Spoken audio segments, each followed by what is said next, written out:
A little orphan girl begged not to be adopted by a rich man after spending a day with him. The imposing courtroom fell silent as 7-year-old Brittany Adams's desperate cry pierced the air.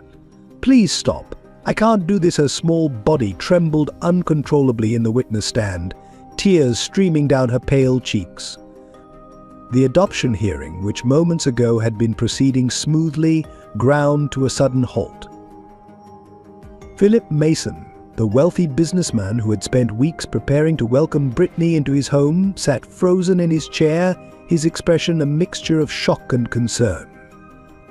The stack of adoption papers before Judge Robert Williams remained unsigned, forgotten in the wake of the child's emotional outburst. "I don't want to be adopted," Brittany's voice cracked, her blue eyes wide with panic. "Not if it means leaving Denise behind. She's my sister not by blood, but by heart. Please don't make me choose." The little girl's gaze darted desperately between Philip and 16-year-old Denise Evans, who sat in the back row, tears silently rolling down her face. The courtroom erupted in hushed whispers. Mrs. Linda Thompson, the social worker who had orchestrated this seemingly perfect adoption, shuffled her papers nervously, avoiding eye contact with anyone. Judge Williams leaned forward, his experienced eyes studying the scene before him: the distraught child, the stunned prospective father, and the teenage girl whose presence had just derailed what should have been a routine proceeding. "Your Honor," Brittany continued, her voice barely a whisper now, "everyone says I'm lucky to have Mr. Mason want to adopt me, and he is kind and good." She paused, choking back sobs. "But Denise saved me when I first came to Hope Haven. She helped me through nightmares, taught me to read, and promised we'd always be together. How can I be happy in a new home knowing I left half my heart behind?" The profound silence that followed her words was broken only by the gentle sound of Denise's footsteps as she moved toward the front of the courtroom, drawn by an instinct to protect her little sister. Judge Williams raised his hand, halting her advance. Even as Philip Mason stood up, his face transformed by a realization that would alter the course of all their lives. "I believe," the judge announced, his voice grave, "we need to take a brief recess to reconsider what is truly in the best interest of this child." Hope Haven Orphanage stood on the outskirts of Boston, a weathered Victorian building that had sheltered generations of children within its faded blue walls. The 3-story structure, with its wrap-around porch and tall windows, carried both the dignity of age and the warmth of a well-loved home. Thick ivy climbed the eastern wall, and an ancient oak tree in the backyard provided shade for countless children's games and quiet moments of reflection. Inside, the worn wooden floors creaked with familiar comfort under the feet of 38 children who called Hope Haven home. The main hall, with its high ceiling and gentle natural light, displayed countless artwork created by residents past and present. Among these, Brittany Adams's vibrant paintings stood out, telling stories of hope and family in bold, emotional strokes. Eleanor Mitchell, the orphanage's librarian of 25 years, had transformed the library into more than just a room of books. With comfortable reading nooks, soft cushions, and strings of warm lights, it became a sanctuary for troubled souls. Her silver hair and kind eyes made her an approachable figure for children struggling to find their place. She kept detailed journals about each child, noting their progress, their struggles, and their triumphs, creating a written testimony of their journeys. The daily rhythm of Hope Haven followed a careful balance between structure and flexibility. Mornings began with shared breakfast in the large dining room, where round tables encouraged conversation and connection. The kitchen staff, led by warm-hearted Mrs. Rodriguez, made sure every child had their favorite meal on their birthday, a tradition that made each celebration special. Classes took place in converted rooms on the second floor, where dedicated teachers worked to provide education tailored to each child's needs. The art room, especially, became a place of healing and expression under the guidance of Mr. Thompson, himself a former resident of Hope Haven. His understanding of the children's emotional needs made him particularly effective at helping them process their experiences through creative expression. The dormitory rooms, though modest, allowed each child to create their own space.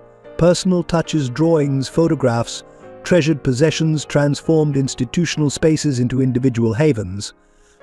The younger children shared rooms in groups of 4, while teenagers like Denise had double rooms, allowing for both companionship and growing independence. Hope Haven's staff approached their work with dedication that went far beyond professional duty. Night supervisor James Cooper often sat up with children who had nightmares, his deep voice reading stories until fears subsided. Nurse Sarah Bennett kept her office stocked with both medical supplies and comfort items, understanding that emotional wounds often needed as much attention as physical ones. The backyard, with its carefully maintained playground and garden, served as both recreation space and therapy area. Children learned responsibility by helping tend the vegetable garden, finding pride in growing food for their shared meals. The basketball court, though cracked and worn, hosted impromptu games that helped build relationships and trust among residents. What made Hope Haven special wasn't its facilities or programs, but the sense of family that flourished within its walls.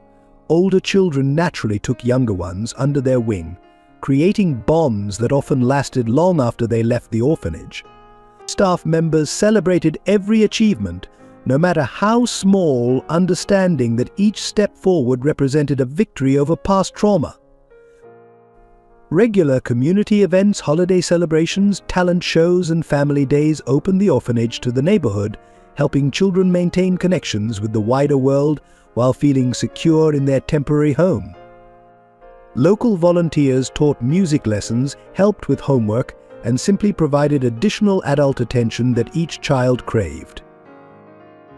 The building itself seemed to hold the stories of thousands of children who had passed through its doors, their laughter echoed in the halls, their hopes written in the marks on the walls, their dreams woven into the very fabric of Hope Haven. Despite its challenges, the perpetual need for repairs, the constant balance of limited resources, the orphanage remained a place where healing was possible and where new families could form in unexpected ways. Before finding sanctuary at Hope Haven, Denise Evans's early life had been a dark chapter written in pain and betrayal. Born to alcoholic parents in a small Connecticut town, her childhood memories were a kaleidoscope of violence, neglect, and desperate attempts to become invisible within her own home. Her father, James Evans, a former factory worker turned chronic drunk, had a temper that exploded at the slightest provocation. Her mother, Sarah, rather than protecting her daughter, retreated into prescription drug abuse, leaving 8-year-old Denise to navigate the treacherous waters of their household alone. The little girl learned early to read the signs of impending storms, the sound of beer cans being crushed, the slur in her father's voice, the vacant look in her mother's eyes. She became expert at making herself scarce, spending long hours in the public library where she found escape in books and kindness in the librarian who never asked too many questions about her bruises. The breaking point came during a bitter winter night when Denise was 10. Her father, enraged by a lost job and too many drinks, turned his fury on both wife and daughter. That night, neighbors finally called the police after hearing screams and breaking glass. They found Denise huddled in her closet, clutching her school books, the only escape she had ever known. Her mother lay unconscious in the kitchen while her father ranted incoherently in the front yard. The system that was supposed to protect her instead subjected her to a different kind of trauma. Bounced between 3 foster homes in 2 years, Denise learned that trust was a luxury she couldn't afford. The first home seemed perfect until the foster father's lingering looks made her skin crawl. The second family returned her after 3 months, claiming she was too difficult because she refused to call them mom and dad. The third placement ended when the family's biological children began bullying her and the parents looked the other way. At Hope Haven, 13-year-old Denise arrived with walls built so high that even the most experienced staff members struggled to reach her. She excelled academically, keeping her head buried in books, but refused to participate in group activities or form connections with other children. Her file was marked with notes about being withdrawn, overly mature for her age and resistant to emotional attachment. The only person who seemed to understand her was Mrs. Eleanor Mitchell, the elderly librarian who recognized a fellow book lover. Through their shared passion for literature, Eleanor gradually earned Denise's trust. During quiet afternoons in the library, she would gently encourage Denise to talk about her feelings, using stories as bridges to difficult conversations.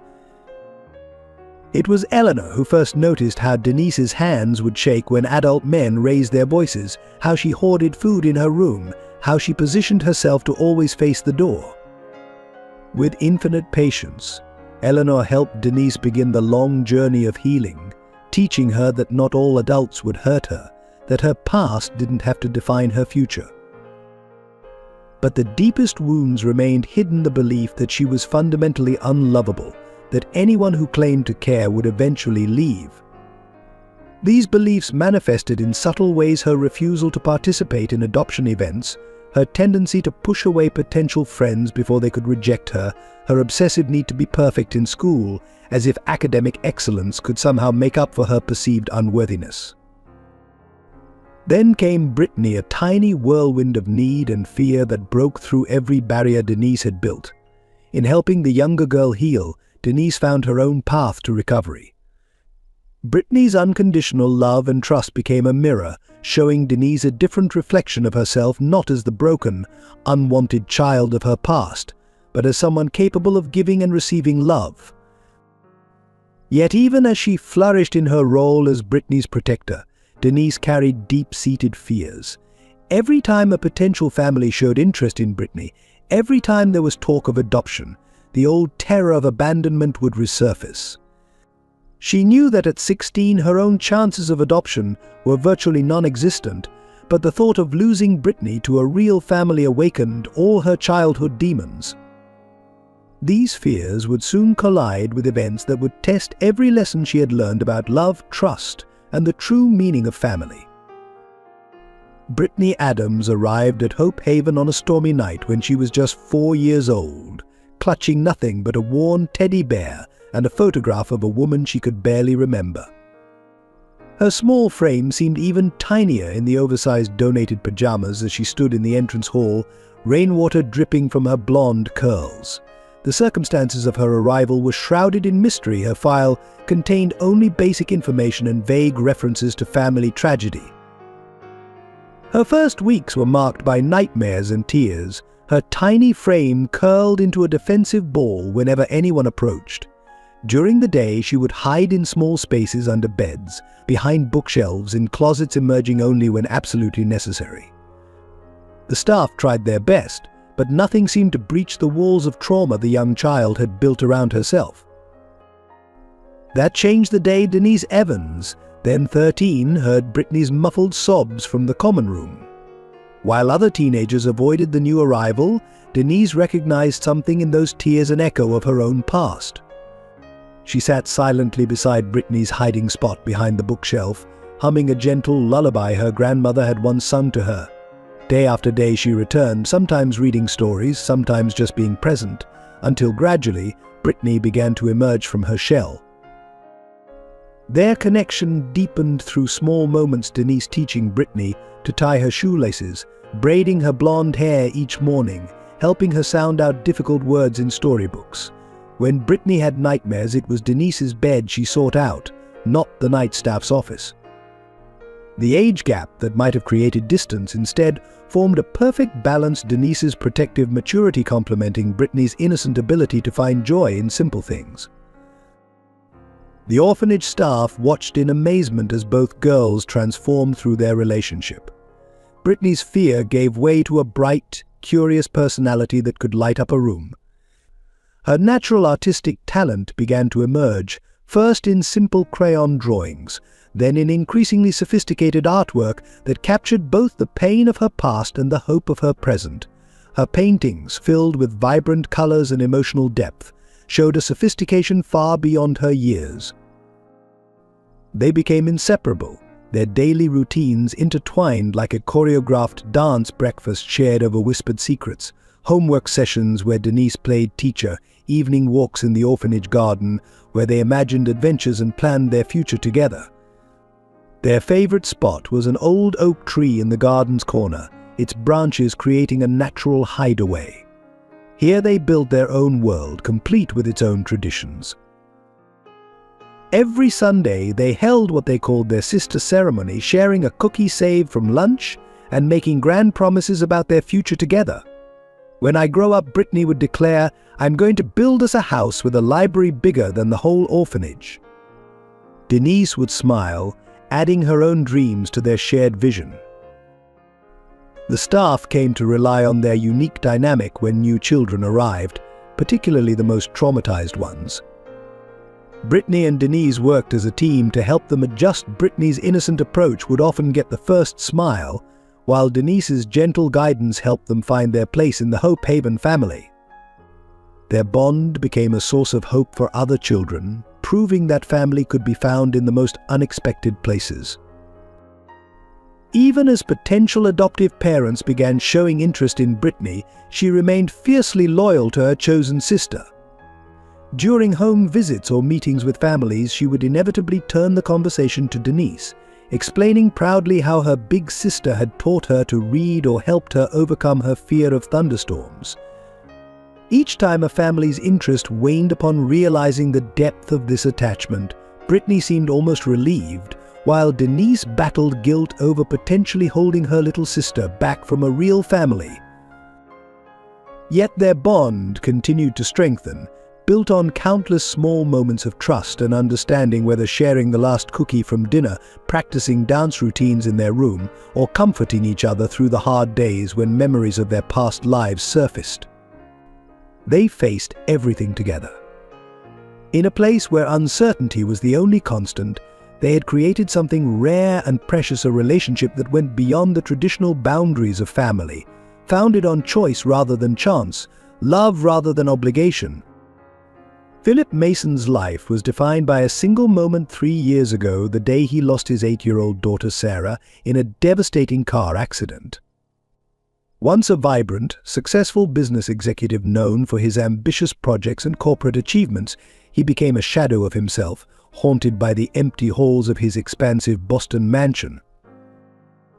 Sarah had been his world, the light that gave meaning to his long hours at the office and his driven pursuit of success. Born late in his life after years of fertility treatments with his late wife Emma, who passed during childbirth, Sarah was the miracle he never thought he'd have. Her infectious laugh, her passion for painting, and her habit of leaving sticky notes with drawn hearts around his office made every day brighter. The accident happened on a rainy Tuesday afternoon. Philip had promised to pick Sarah up from her art class but got caught in an important business meeting. He called his regular driver to get her instead. 10 minutes later, a drunk driver ran a red light, and in an instant his entire world shattered. The guilt of not being there, of prioritizing work over his daughter, became a weight he carried every day. After Sarah's death, Philip threw himself into work with a desperate intensity, as if building bigger buildings and closing larger deals could somehow fill the void she left behind. His home office remained exactly as it was the day she died, her artwork still pinned to the walls. Her last note, "Love you, Daddy," still stuck to his computer monitor. The room became both a shrine and a reminder of his failure as a father. His transformation wasn't just internal. The once gregarious businessman became known for his solitude. Board members whispered about his sudden need to visit children's hospitals, his generous donations to youth art programs, his quiet visits to playgrounds where he would sit and watch families for hours. Some suggested he needed therapy, others wondered if he would ever recover. The turning point came during a charity event at Hope Haven Orphanage. Philip had been invited as a potential donor, expected to write a check and make a polite appearance. Instead, he found himself drawn to the children's art display in the main hall. Among the drawings, he spotted one that could have been Sarah's, the same bold colors, the same joyful style. The artist was a 7-year-old girl named Brittany. For the first time in 3 years, Philip felt something stir in his heart, not just the familiar pain of loss, but a flicker of hope. In Brittany's artwork, he saw not just echoes of Sarah, but the possibility of healing, of giving another child the love he still had to offer. Yet his initial interest in adoption wasn't entirely pure. There was a part of him that saw Brittany as a chance to recapture what he had lost with Sarah. What Philip didn't expect was how this decision would force him to confront his own unresolved grief and question his motivations. That the journey ahead would challenge everything he thought he knew about love, loss, and the true meaning of family. It would require him to open his heart not just to one child, but to the possibility that healing comes in unexpected forms, and that sometimes the greatest gift we can give ourselves is the courage to love again, even when that love looks different from what we initially imagined. His mansion, once a mausoleum of memories, stood ready for new life. But first, Philip would have to learn that replacing what was lost was not the same as healing, and that sometimes the family we need is not the one we initially set out to create. His journey from grief to hope, from loneliness to family, would intertwine with the stories of two sisters in ways he could never have anticipated. As he began the adoption process, Philip's heart remained tethered to Sarah's memory, even as it tentatively reached out toward a new future. He would soon discover that true healing might require him to expand his vision of family beyond what he'd lost, to embrace a love that was different, but no less real than what he'd known before. The autumn morning when Philip Mason first visited Hope Haven Orphanage started like any other. Children rushed through breakfast, staff members reviewed schedules, and Mrs. Eleanor Mitchell arranged her library books with methodical precision. Nobody suspected that this ordinary Tuesday would set in motion events that would challenge their understanding of family and love. Philip arrived precisely at 9 a.m., his tailored suit and polished shoes marking him as different from their usual visitors. Linda Thompson, the lead social worker, greeted him with practiced enthusiasm, already mentally calculating the donation potential of this wealthy businessman. But Philip's demeanor surprised her. Instead of the usual rushed inspection wealthy donors preferred, he asked to spend time observing the children in their natural routines. In the playroom, chaos reigned as it always did during free time. Younger children chased each other with toy cars, while older ones huddled over board games or books. Philip stood quietly at the edge, his eyes scanning the scene with an intensity that made some staff members uncomfortable. Then he spotted her, a small blonde girl sitting cross-legged by the window, intensely focused on her drawing. Brittany didn't notice Philip's approach, too absorbed in her artwork. She was creating a colorful scene of two girls holding hands beneath a rainbow, her tongue stuck out slightly in concentration. The similarity to Sarah's artistic style struck Philip like a physical blow. The same bold color choices, the same joyful energy radiating from the page. He had to take a moment to steady himself against the wall. "That's a beautiful drawing," he finally said, his voice slightly hoarse. Brittany looked up, startled but not afraid. Her blue eyes met his with a directness that reminded him painfully of his daughter. "Thank you," she replied, then added with the unfiltered honesty of childhood, "You look sad. Would you like to draw too? Drawing helps when I'm sad." The simple offer cracked something in Philip's carefully maintained facade. He found himself sitting on the floor beside her, accepting a slightly crushed crayon. As they drew together, Brittany chatted about her art, her favorite colors, and her dreams of becoming an artist someday. Each word, each gesture seemed to echo Sarah in ways that both hurt and healed. From across the room, Denise watched the interaction with growing concern. She had seen this before: wealthy visitors becoming enchanted with Brittany's charm, seeing only the sweet, artistic child without understanding the depth of her needs or the importance of her existing bonds. Denise's hands clenched involuntarily as she observed Philip's obvious emotional response to her sister. As the morning progressed, Philip learned more about Brittany through careful questions to the staff: her background, her progress at the orphanage, her special bond with Denise. Linda Thompson, sensing his interest, emphasized Brittany's artistic talents and sweet nature while glossing over what she considered complications, particularly her attachment to the teenage resident. During lunch, Philip watched as Brittany automatically saved half her dessert and carried it to Denise, the two girls sharing a private smile that spoke of countless similar moments. He saw how Denise gently wiped a smudge of chocolate from Brittany's cheek, how their interaction flowed with the natural rhythm of long-established trust. Before leaving, Philip requested a private meeting with Mrs. Thompson in her office. Surrounded by filing cabinets containing the stories of countless children, he made his intention clear: "I'm interested in providing a home for Brittany," he stated, his voice firm despite the emotion evident in his eyes. What would the process entail? Linda Thompson's professional smile couldn't quite hide her excitement. A wealthy single father with obvious emotional investment was a rare opportunity. She pulled out the necessary forms, eager to begin the process before Philip could change his mind. As she detailed the steps: background checks, home studies, supervised visits, she deliberately minimized mentions of Denise, treating the girl's attachment as a minor obstacle to be overcome. Rachel Thompson sat in her sterile office at the Department of Child Services, methodically reviewing Denise Evans's file with a practiced eye that seemed to search for flaws rather than potential. 20 years in the system had left her with deeply entrenched beliefs about older children in foster care, and Denise's case particularly troubled her. "Another troubled teenager," she muttered, highlighting passages about Denise's early trauma and defense mechanisms. Her bias wasn't just professional, it was personal.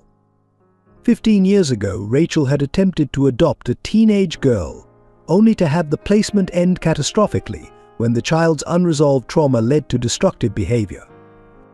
That experience had hardened her heart against older adoptees. The Brittany Phillip adoption case should have been straightforward: a wealthy, caring man offering a stable home to a young, adaptable child. Instead, it had become complicated by what Rachel viewed as an unhealthy attachment between the girls. Her reports began to reflect this perspective, subtly at first, then with increasing conviction. "Subject demonstrates concerning codependent behaviors," she wrote in one assessment. "Relationship with younger residents shows signs of inappropriate emotional dependence." Each observation was carefully worded to raise red flags while maintaining a veneer of professional objectivity. Rachel systematically built a case against Denise's influence, transforming natural sisterly affection into something that seemed almost sinister. During her weekly visits to Hope Haven, Rachel began documenting every interaction between the girls with a critical eye. When Denise helped Brittany with homework, it became academic over-reliance. When they shared private jokes, it was exclusionary behavior patterns. Even their tender moments were reframed as evidence of isolation from peer relationships. Her campaign extended beyond paperwork. In meetings with other staff members, Rachel would drop carefully crafted comments about the dangers of trauma bonding and the importance of fresh starts in adoption cases. She scheduled private sessions with Brittany, asking leading questions designed to expose any negative influence from Denise. The turning point came when she discovered Denise's hidden past: a brief incident at her second foster home where she'd lashed out during a panic attack. Rachel seized upon this information like a prosecutor presenting evidence, conveniently overlooking the context of Denise's trauma and subsequent years of growth and stability. Her crusade became more overt when she learned that Philip Mason was considering maintaining contact between the girls after the adoption. She arranged an urgent meeting with him, armed with carefully selected case studies and statistics about failed adoptions involving continued connections to foster siblings. "Mr. Mason," she began, her voice carrying the weight of assumed authority, "I understand your desire to ease Brittany's transition, but maintaining ties with Denise could seriously jeopardize the attachment process. These kinds of relationships often become toxic as children age." Even Mrs. Eleanor Mitchell, the librarian who had known both girls for years, found her attempts to defend their relationship dismissed. "With all due respect, Mrs. Mitchell," Rachel would say, her tone condescending, "your emotional attachment to these children may be clouding your professional judgment." Rachel's influence began to spread through the system like poison. Other social workers, trusting her experience, began to view the situation through her distorted lens. The narrative shifted. What had once been seen as a beautiful example of siblings supporting each other became a case study in problematic attachments.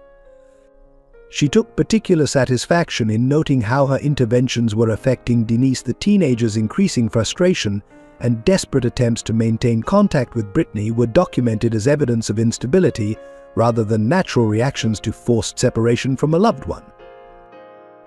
The atmosphere at Hope Haven changed subtly but unmistakably as Philip's visits became more frequent. Each time his expensive car pulled into the driveway, a ripple of tension would spread through the building. Staff members exchanged worried glances, aware of the growing complexity of what had initially seemed a straightforward adoption case. During these visits, Philip carefully orchestrated one-on-one time with Brittany, often in the art room where they would spend hours drawing together. He found himself opening up about Sarah for the first time in years, sharing stories about her love for painting and her dream of becoming an artist. Brittany listened with rapt attention, her own artistic enthusiasm mirroring his lost daughter's in ways that both comforted and haunted him. Meanwhile, Denise watched from the sidelines, her concern growing with each passing day. She noticed how Philip's eyes would glaze over slightly when Brittany mentioned her name, how he would subtly redirect conversations away from any mention of their sisterly bond. During group activities, he positioned himself between the girls, creating a physical barrier that felt increasingly intentional. Linda Thompson encouraged this selective attention, scheduling Philip's visits during times when Denise was occupied with her studies or chores. In their private meetings, she emphasized Brittany's need for a fresh start, and suggested that her attachment to Denise, while sweet, might hinder her ability to fully bond with a new family. One afternoon during an art session, Brittany created a family portrait that included herself, Philip, and Denise. When she proudly showed it to Philip, his reaction was subtle but telling. His smile tightened slightly and he gently suggested drawing another version, this time focusing on just the two of them. Brittany's confusion was painful to witness, her small hands clutching both drawings as she tried to understand why she couldn't have both versions of her family. Eleanor Mitchell watched these developments with mounting alarm. During a quiet moment in the library, she found Denise curled up in her favorite reading nook, pretending to study but really watching Brittany and Philip through the window. "They're trying to make her forget me," Denise whispered, her voice thick with unshed tears. "But how can they expect her to be happy when they're cutting away half of her heart?" The other children at Hope Haven picked up on the tension, their natural instincts attuned to the emotional undercurrents of their home. Some of the younger ones started bringing small gifts to Denise's drawings, craft projects, saved cookies as if trying to compensate for what they sensed she was losing. The older residents watched with knowing eyes, too familiar with the system's tendency to prioritize convenient solutions over emotional bonds. The situation came to a head during a group dinner where Philip was invited to observe Brittany in a more natural setting. Throughout the meal, Brittany constantly turned to Denise for reassurance, sharing inside jokes and seeking her approval. Philip's frustration became increasingly evident in his rigid posture and forced smiles. After dinner, he requested another private conversation with Mrs. Thompson. "I understand that Denise has been important in Brittany's life," he began diplomatically, "but for a successful adoption, don't you think we need to help Brittany develop more independence, to form new attachments?" Linda Thompson seized this opening, producing reports and studies about the importance of clean breaks in adoption cases. She painted Denise's influence as potentially problematic, suggesting that her age and background might not provide the best role model for Brittany's development. That evening, new rules were quietly implemented. Denise found herself assigned to different activity groups than Brittany, their shared meal times were reduced, and their beloved evening reading sessions were interrupted by various tasks and responsibilities. The systematic separation was subtle but relentless. Denise confronted Mrs. Thompson about these changes in her office, her voice trembling with barely controlled emotion. "You're trying to make Brittany forget me," she accused, "but you don't understand we need each other." The social worker's response was professionally cold. "Denise, you're old enough to understand this is about Brittany's future. Don't you want what's best for her?"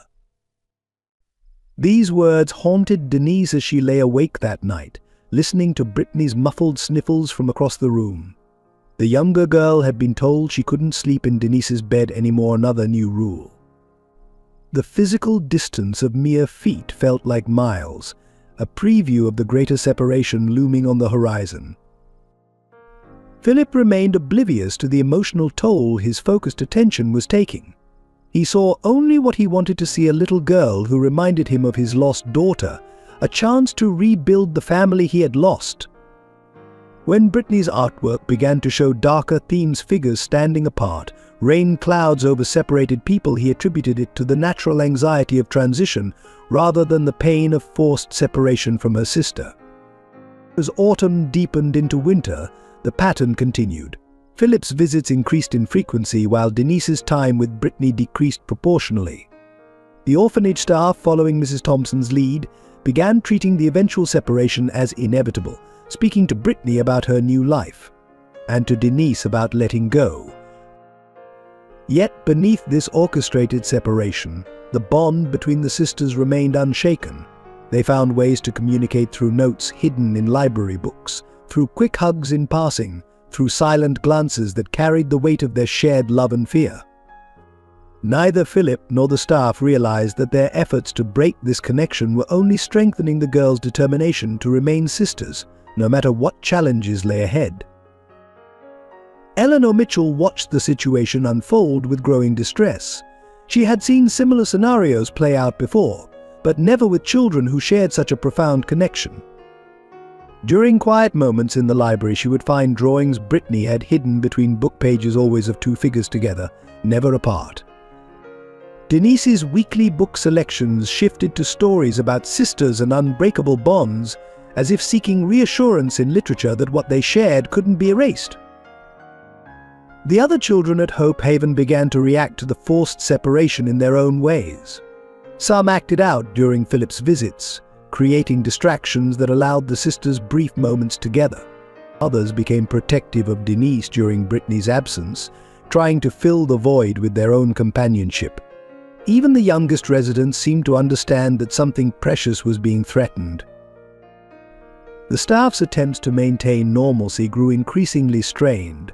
Activity schedules were constantly revised to keep the girls apart, mealtimes were staggered, and supervision was increased during their few remaining shared moments. The artificial nature of these arrangements created an atmosphere of tension that affected everyone in the orphanage. During one particularly difficult evening, Brittany broke down during art class when asked to paint a picture of her future family. Her sobs echoed through the halls as she tried to explain through tears why she couldn't complete the assignment without including Denise. The art teacher, moved by her distress, attempted to intervene with the administration but was quickly reminded to maintain professional boundaries. As the first phase of separation drew to a close, the emotional cost became increasingly evident. Brittany's once vibrant artwork grew muted, her natural joy dimmed. Denise's academic performance, once exemplary, began to slip as she spent her energy trying to maintain any connection with her sister. The very qualities that had made them both shine, their capacity for love, their resilience, their ability to support each other, were being systematically undermined in the name of proper adoption procedure. The day Brittany left for her trial stay at Philip's mansion was wrapped in a heavy December fog that seemed to mirror the emotional haze surrounding the departure. Her small suitcase contained carefully chosen outfits, her art supplies, and hidden beneath her sweaters, a photo of herself and Denise that she had refused to leave behind. Philip's home, a sprawling Victorian mansion in Boston's prestigious Beacon Hill neighborhood, should have been every child's dream. The room he had prepared for Brittany was a masterpiece of childhood fantasy walls painted in soft pastels, a canopy bed with silk curtains, and an art studio corner complete with an easel and natural lighting. Yet as Brittany stood in the doorway clutching her suitcase, the grandeur felt overwhelming rather than welcoming.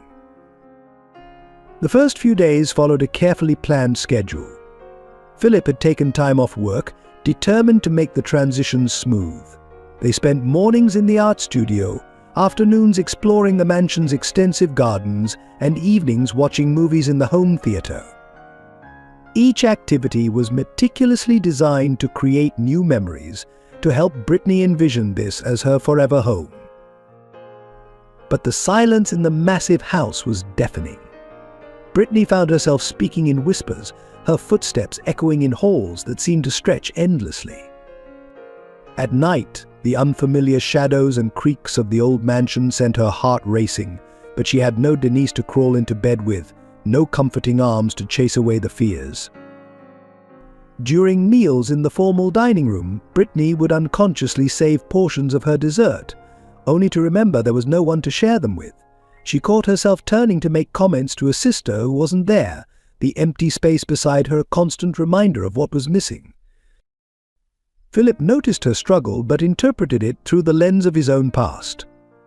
When he found Brittany crying in the garden, he assumed she was processing the transition and offered her new art supplies to lift her spirits. When she grew quiet during their activities, he filled the silence with stories about Sarah, not realizing that each tale only highlighted the absence of the person Brittany really wanted to talk to. One evening, while Philip was on an urgent business call, Brittany explored Sarah's old playroom. The space was preserved like a museum, filled with toys and books that hadn't been touched in years. Among Sarah's belongings, she found a diary filled with entries about wanting a sister.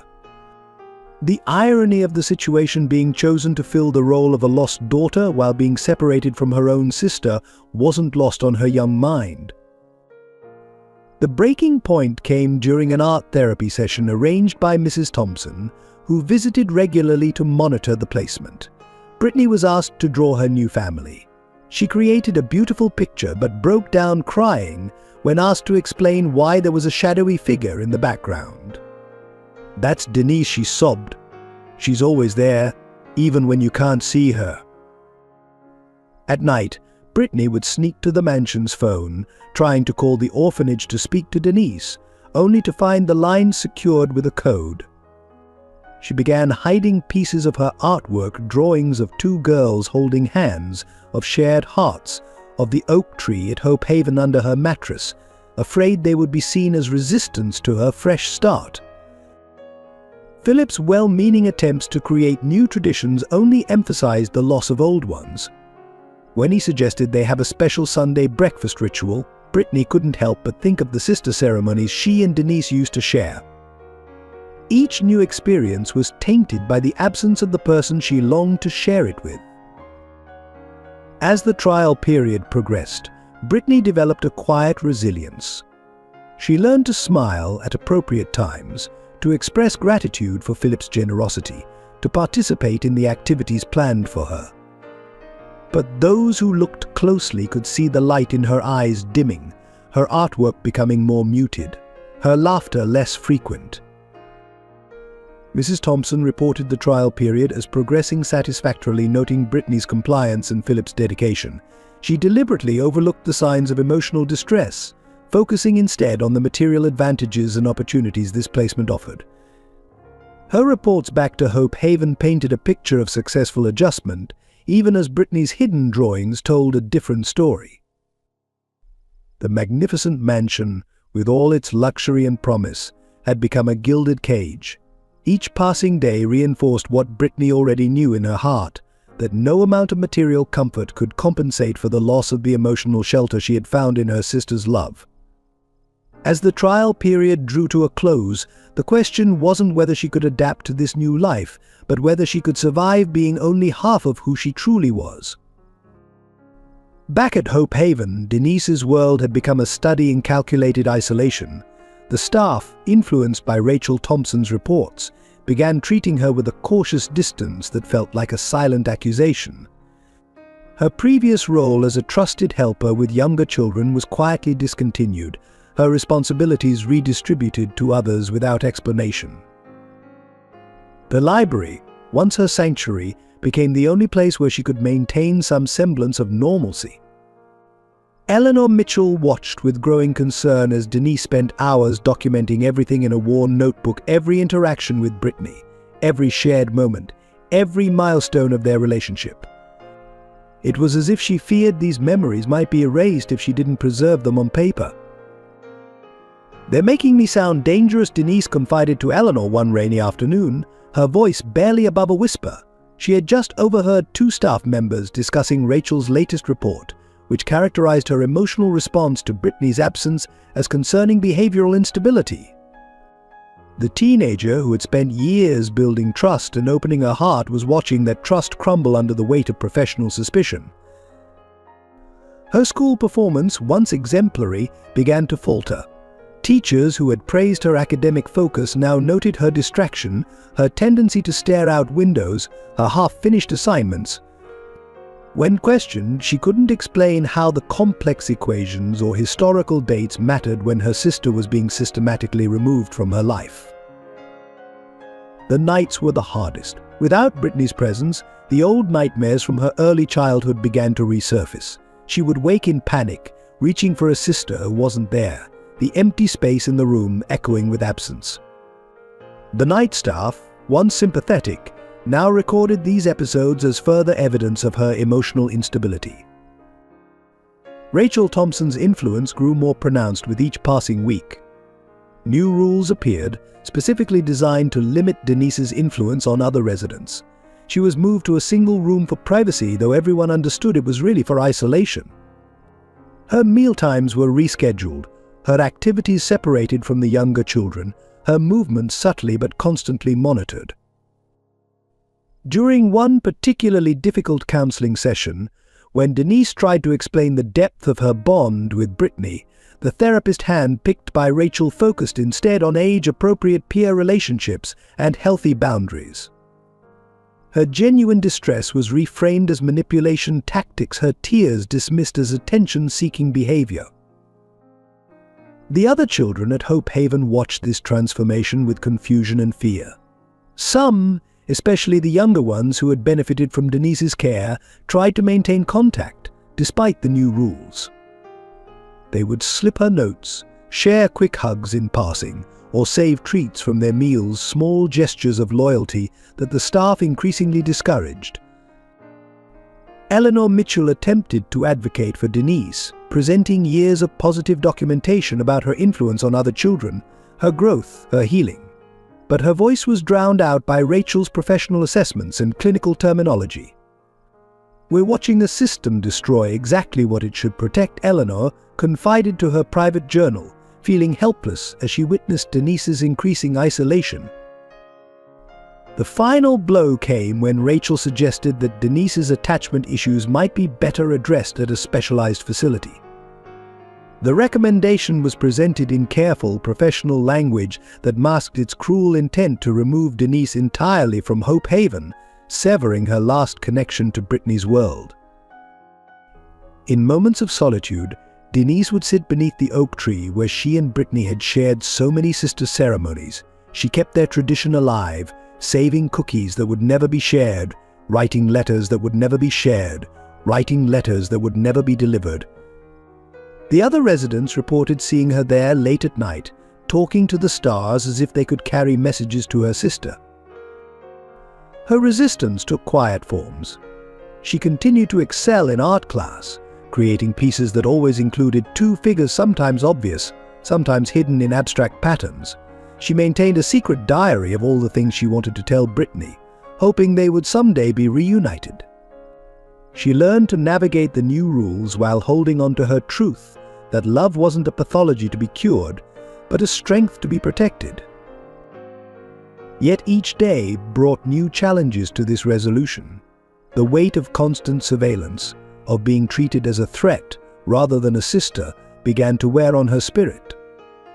The system that had once promised to protect her was now using her past trauma against her, turning her capacity for love into evidence of dysfunction.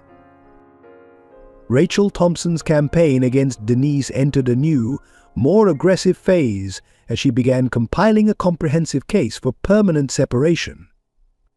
In her private office, surrounded by carefully selected case studies and highlighted incident reports, she crafted a narrative that would transform a loving sister relationship into something that demanded immediate intervention.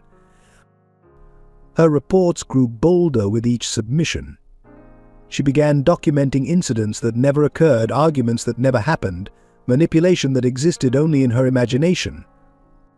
One particularly damaging report claimed Denise had deliberately sabotaged Brittany's relationships with potential adoptive families before Philip, a complete fabrication that nonetheless found its way into official records. During supervised visits between the girls, Rachel would scrutinize their every interaction, interpreting innocent gestures through a lens of suspicion. When Denise helped Brittany tie her shoelaces, it became fostering unnecessary dependence. Their private jokes were labeled as exclusionary behavior designed to isolate BA from peers and potential adoptive resources. The most damaging allegations centered around Denise's past trauma. Rachel expertly wove together isolated incidents from Denise's early years in the system, creating a narrative that suggested she was emotionally unstable and potentially dangerous. A panic attack from 6 years ago became violent tendencies, while her protective instincts toward Brittany were reframed as obsessive attachment disorder. These reports began circulating through the child welfare system, gaining momentum and credibility with each passing hand. Social workers who had known and trusted Denise for years found themselves questioning their judgments. Even Hope Haven staff members began treating her differently, watching her interactions with Brittany more closely, their trust eroded by Rachel's carefully constructed lies. Philip Mason received carefully selected excerpts from these reports during his meetings with Rachel. "Mr. Mason," she would say, her voice filled with manufactured concern, "I feel obligated to share some troubling patterns we've observed." She would then present her evidence, each point designed to make him question the wisdom of maintaining any connection between the girls after adoption. The impact on Denise was devastating. She began noticing the changed attitudes, the whispered conversations that stopped when she entered a room, the way other staff members no longer left her alone with younger children. Her confusion turned to hurt, then to anger as she realized her reputation was being systematically destroyed. Brittany, too young to understand the adult machinations around her, nevertheless felt their effects. She noticed how adults would tense up when she and Denise were together, how their precious moments were increasingly interrupted by staff members citing various rules and regulations. Their once natural relationship began to feel scrutinized and heavy with unspoken tensions. Mrs. Eleanor Mitchell attempted to challenge these reports, presenting her own observations of the girls' positive relationship. However, her protests were dismissed as emotionally biased and lacking professional distance. Her decade of experience working with children was deemed irrelevant in the face of Rachel's supposedly scientific documentation. The false reports reached their crescendo when Rachel submitted a comprehensive evaluation recommending immediate separation. She cited escalating concerns about psychological manipulation and potential long-term emotional damage to B.A.'s development. The report was a masterwork of deception, weaving together actual events, misinterpreted interactions, and complete fabrications into a compelling narrative of danger. This report landed on the desk of Judge Robert Williams, who would eventually preside over Brittany's adoption hearing. Rachel knew that planting these seeds of doubt early would influence the final outcome. She included phrases like professional consensus and established patterns of behavior, lending false authority to her personal vendetta. Other children at Hope Haven, picking up on the adults' changed attitudes, began to distance themselves from Denise. The isolation only served to reinforce Rachel's narrative about her supposed instability. Each tear of frustration, each moment of righteous anger became another piece of evidence in the case against her. The impact of Rachel's campaign began to ripple through the broader Hope Haven community. Staff members who had worked at the orphanage for years found themselves caught in an increasingly uncomfortable position, torn between their direct experience with the sisters and the mounting pressure from official channels. The maintenance man, Mr. Jenkins, who had often found Denise reading stories to Brittany long after bedtime, began accidentally misplacing negative reports about their interactions. The children at Hope Haven mounted their own quiet rebellion. During art classes, they created countless drawings of Denise and Brittany together, flooding the hallway bulletin boards with images of sisterly love.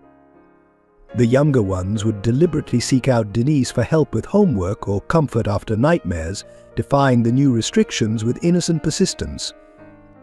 Even the teenagers, typically absorbed in their own concerns, began keeping watch during the sisters' brief moments together, creating distractions when staff members approached. Eleanor Mitchell transformed her library into a secret communication hub. Books became hiding places for notes between the sisters, their spines marked with tiny dots that only the girls understood. She documented everything meticulously, keeping a separate set of records that told the true story of their relationship, a counter-narrative to Rachel's fabrications. Local teachers who worked with Hope Haven residents began noticing the changes. Mrs. Anderson, who taught art at the nearby elementary school, was particularly concerned about the shift in Brittany's artwork. The once vibrant pieces had become increasingly somber, filled with shadowy figures and separated pairs. She began keeping samples of Brittany's work, sensing they might someday be important evidence of the emotional impact of forced separation. The neighborhood around Hope Haven, long supportive of the orphanage, started asking questions. Regular volunteers noticed the changes in atmosphere, the new restrictions, the growing sadness in both girls. Mrs. Chen, who had taught piano at the orphanage for 15 years, began extending her lessons deliberately, creating extra time for the sisters to be in the same room, even if they couldn't interact directly. Some of the parents who had adopted from Hope Haven in the past reached out to express their concerns. They remembered how Denise had helped their own children adjust during the adoption process, how her gentle guidance had made the transition easier. Their letters of support, though carefully filed away by Eleanor, were systematically ignored by the administration under Rachel's influence. The local church group that regularly visited Hope Haven began incorporating themes of family bonds and unconditional love into their programs, a subtle protest against the forced separation. Reverend Matthews, who had known both girls since their arrival, made pointed references in his sermons to the importance of chosen family and the wisdom of children's hearts. Even the staff members who had initially accepted Rachel's assessments began to question the official narrative as they witnessed the impact of separation on both girls. The night supervisor noticed how Brittany's nightmares had returned with increasing frequency. The kitchen staff saw how both girls were eating less, their usual enjoyment of shared meals replaced by quiet sadness. The school tutor reported a sharp decline in both girls' academic performance, despite their previous excellence. A small group of staff members, led by Eleanor, began meeting secretly to document their observations and concerns. They kept detailed records of the girls' interactions, noting the natural, healthy nature of their bond and the destructive effects of forced separation. These unofficial reports, carefully hidden from Rachel's scrutiny, would later become crucial evidence of the truth behind her manipulated narrative. The community's resistance, though largely quiet and unofficial, created an undercurrent of tension at Hope Haven. Rachel's authority, while officially unchallenged, began to feel less absolute as more people witnessed the real impact of her policies. Small acts of defiance multiplied schedule adjustments that allowed the sisters to pass in hallways, conveniently timed distractions during supervised visits, unofficial messages passed through a network of sympathetic staff and residents. Yet despite this growing resistance, Rachel's official power remained formidable. Her reports continued to shape the official narrative, her recommendations carried the weight of professional authority, and her influence extended deep into the system that would ultimately decide the sisters' fate. The community's support, while meaningful, seemed powerless against the machinery of bureaucracy that Rachel had so carefully manipulated. The morning after learning about Denise's impending transfer, Brittany refused to touch her breakfast. Her untouched bowl of oatmeal sat cooling on the table, a silent protest that would soon escalate into something far more serious. "I won't eat until they let Denise stay," she declared, her small voice carrying a determination that surprised even the most seasoned staff members. Days passed, and Brittany's hunger strike continued. She would sit at meals, hands folded in her lap, watching as others ate around her. The only thing she would accept were water and occasionally small sips of juice when the medical staff insisted. Her usual vibrant energy dimmed, replaced by a ghostly pallor that grew more concerning with each passing day. Philip Mason, arriving for his scheduled visit, found a very different child than the one he had begun to know. Brittany's artistic corner in her room lay untouched, colored pencils gathering dust. Her newest sketchbook remained blank, a physical manifestation of her fading spirit. When he tried to engage her in their usual drawing sessions, she simply shook her head, her once bright blue eyes now dull with exhaustion and determination. "Please, Brittany," he pleaded, "you need to eat. You're making yourself sick," but his words fell on deaf ears. Brittany had learned from Denise that sometimes silence was the strongest protest, and she wielded that lesson with devastating effectiveness. Her quiet resistance spoke volumes about the depth of her love for her sister and her willingness to fight for their bond. The medical staff at Hope Haven began raising serious concerns by the 5th day. Brittany's blood sugar levels were dropping dangerously low, and her small frame couldn't afford to lose more weight. They spoke in hushed tones about the possibility of forced feeding, a prospect that horrified everyone who knew the trauma it could cause.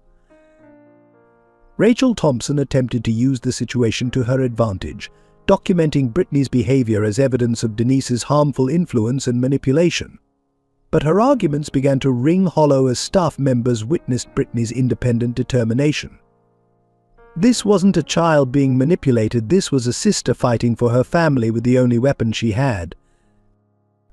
The physical effects of the hunger strike became increasingly apparent.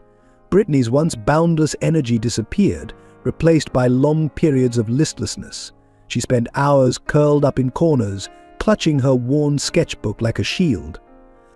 Dark circles appeared under her eyes, and her clothes began to hang loose on her frame. Staff members tried everything to convince her to eat. They prepared her favorite meals, brought in special treats, even arranged for a child psychologist to speak with her.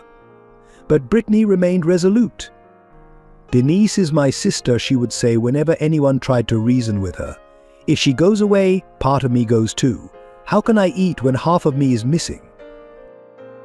The other children at Hope Haven watched with a mixture of awe and fear as Brittany's protest continued.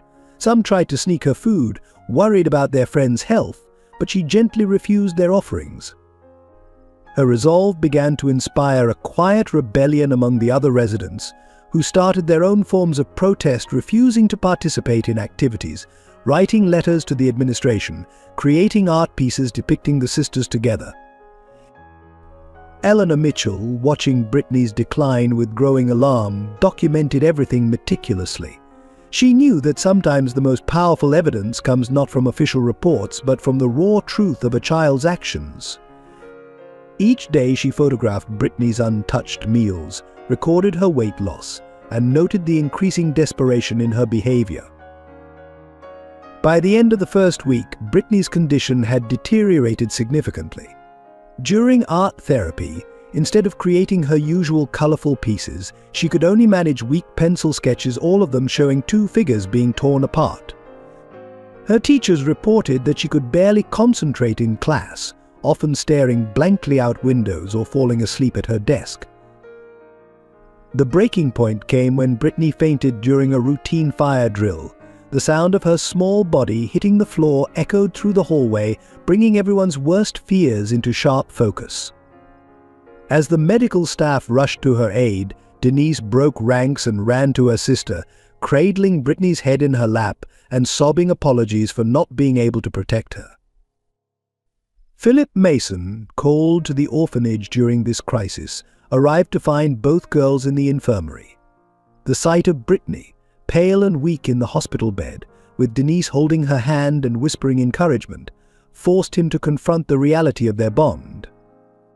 This was no simple attachment that could be smoothed over with time and distance. This was a vital connection that, when threatened, could drive a child to such desperate measures. Philip Mason sat in his home office late into the night, surrounded by copies of Rachel Thompson's reports, his business instincts awakened by inconsistencies he couldn't ignore. The sight of Brittany in the hospital bed had shaken him to his core, forcing him to question everything he thought he knew about the adoption process. "Something isn't right here," he muttered, comparing dates and testimonies. His years of corporate experience had taught him to recognize patterns in documentation, and Rachel's reports showed clear signs of manipulation. Determined to uncover the truth, Philip began reaching out to his network. He hired private investigators to look into Rachel's professional history, contacted other orphanages where she had worked, and began interviewing Hope Haven staff members away from the facility. Each conversation revealed new layers of deception. A breakthrough came when he discovered Rachel's personal connection to a failed teenage adoption 15 years ago. The investigator's report detailed how that experience had left her deeply biased against older child adoptions, influencing her professional judgment in ways that violated ethical standards. Eleanor Mitchell proved to be an invaluable eye in the investigation. During a clandestine meeting at a small cafe, she provided Philip with years of documentation about Denise and Brittany's relationship. "These are the real reports," she said, sliding a thick folder across the table. Reports that Rachel conveniently omitted or altered in her assessments. The evidence was damning. Where Rachel had documented controlling behavior, Eleanor's notes showed countless instances of selfless support. Claims of manipulation were contradicted by clear evidence of healthy, mutual emotional growth. Most disturbing were the direct alterations of incident reports, where Rachel had changed dates and details to support her narrative. Philip's investigation extended to Riverside Youth Center, the facility where Rachel planned to transfer Denise. What he discovered chilled him: a pattern of using transfers to separate siblings, always justified with carefully worded psychological assessments. Several former residents had similar stories of being separated from younger siblings during adoption processes. But working late into the nights, Philip began building a comprehensive case. He created timelines, cross-referenced documents, and gathered statements from other professionals who had worked with the girls. The picture that emerged was clear: a systematic campaign to destroy a legitimate and healthy sibling bond. A conversation with Hope Haven's night janitor, Mr. Jenkins, revealed more. "Miss Denise, she's the one who stays up reading to the little ones when they have nightmares," he shared. And Brittany, that child, was terrified of the dark until Denise helped her through it. Now they help other scared kids together. That's not manipulation, sir. That's family. Philip's corporate training in detecting fraud proved unexpectedly useful. He noticed patterns in Rachel's language that suggested predetermined conclusions rather than objective observation. Reports were structured to build a specific narrative, with contradicting evidence consistently omitted or reframed. During his investigation, Philip found himself confronting his own motivations. Had he been so focused on recreating his lost family that he'd willingly accepted Rachel's distorted version of events? The realization was uncomfortable but necessary. One particularly disturbing discovery was a pattern of similar separations in Rachel's past cases. Other sibling groups had been divided using nearly identical justifications, always wrapped in professional language about healthy attachments and fresh starts. The long-term impacts on these children had never been followed up. As Philip dug deeper, he uncovered communications between Rachel and certain adoption agencies that suggested a broader systemic issue: older children were being systematically separated from younger siblings to make the younger ones more adoptable, all justified with carefully crafted psychological assessments. The investigation took an unexpected turn when Philip discovered Rachel had suppressed positive reports from other professionals. Evaluations from teachers, counselors, and medical professionals that supported the healthy nature of the girls' relationship had been deliberately excluded from official files. Philip brought his findings to Judge Williams in a private meeting. "Your Honor," he began, spreading the evidence across the judge's desk, "I believe we have a serious case of professional misconduct that has nearly destroyed 2 young lives." The judge's expression grew increasingly grave as he reviewed the documents. The scope of Rachel's deception became clear when Philip compared her reports with security footage from Hope Haven. Incidents she claimed to have witnessed couldn't have occurred as described, as camera footage showed the girls elsewhere at those times. Eleanor provided additional context through years of journal entries she had kept about the children in her care. Her detailed observations of Denise and Brittany's relationship development stood in stark contrast to Rachel's allegations of manipulation and control. Most compelling were the testimonies Philip gathered from other children at Hope Haven.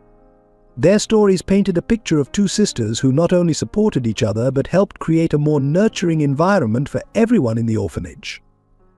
10-year-old Tommy spoke about how Denise and Brittany had helped him overcome his fear of the dark. 8-year-old Sarah described how they would include other children in their activities, creating a sense of family for everyone. As his investigation neared completion, Philip realized he hadn't just uncovered professional misconduct, he had documented the systematic destruction of a family bond by someone whose past trauma had corrupted their judgment. The evidence would not only challenge Rachel's recommendations but potentially change how sibling relationships were evaluated in the adoption system. Philip assembled a team of child welfare experts to review the evidence. Dr. Jennifer Martinez, a leading child psychologist, provided expert testimony about the importance of maintaining sibling bonds in foster care. "What we're seeing here isn't codependency," she explained. "It's a healthy, supportive relationship that has helped both girls overcome significant trauma." Former Hope Haven residents began coming forward with their own stories. Marcus Thompson, now 25, shared how Rachel had orchestrated his separation from his younger sister a decade ago. "She destroyed not just our relationship," he testified, "but our ability to trust the system meant to protect us. I never saw my sister again." Eleanor Mitchell's network of former colleagues began sharing similar stories, tales of siblings separated through manipulated reports and rushed transfers. Each case bore Rachel's distinctive fingerprints, masked by professional jargon and psychological terminology. The pattern was unmistakable, and the damage was devastating. Philip hired child advocacy lawyers who specialized in sibling rights cases. They began preparing legal arguments that would challenge not just Rachel's immediate decisions but the broader system that had allowed such bias to influence the lives of vulnerable children. The lawyers focused on establishing a pattern of misconduct that went beyond a single case. Support for the sisters began growing within the legal community. Several judges who had presided over similar cases came forward, expressing concern about how Rachel's reports might have influenced their past decisions. Legal precedents were researched, showing successful cases where sibling bonds were protected despite non-biological relationships. The preparation extended beyond legal arguments. Philip's team gathered medical evidence showing the physical and emotional impact of forced separation on both girls. Brittany's declining health, documented through hospital records and doctors' testimonies, provided powerful evidence of the trauma they were enduring. Denise's academic records were compiled, showing her positive influence on younger children and her role as a mentor at Hope Haven. Teachers provided statements about her maturity and responsibility, directly contradicting Rachel's portrayal of her as unstable and manipulative. The team also focused on Philip's transformation, documenting his journey from seeking a replacement for Sarah to understanding the true meaning of family. His willingness to challenge his own preconceptions and fight for both sisters became a powerful testament to the possibility of healing and growth. Eleanor organized the Hope Haven staff who were willing to testify.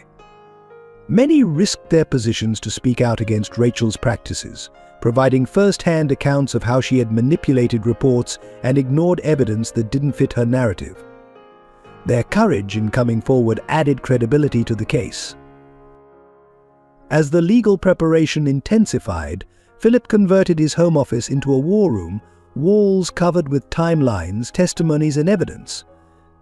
The magnitude of what they were undertaking became clear. This wasn't just about two sisters anymore, but about challenging a system that had failed countless children.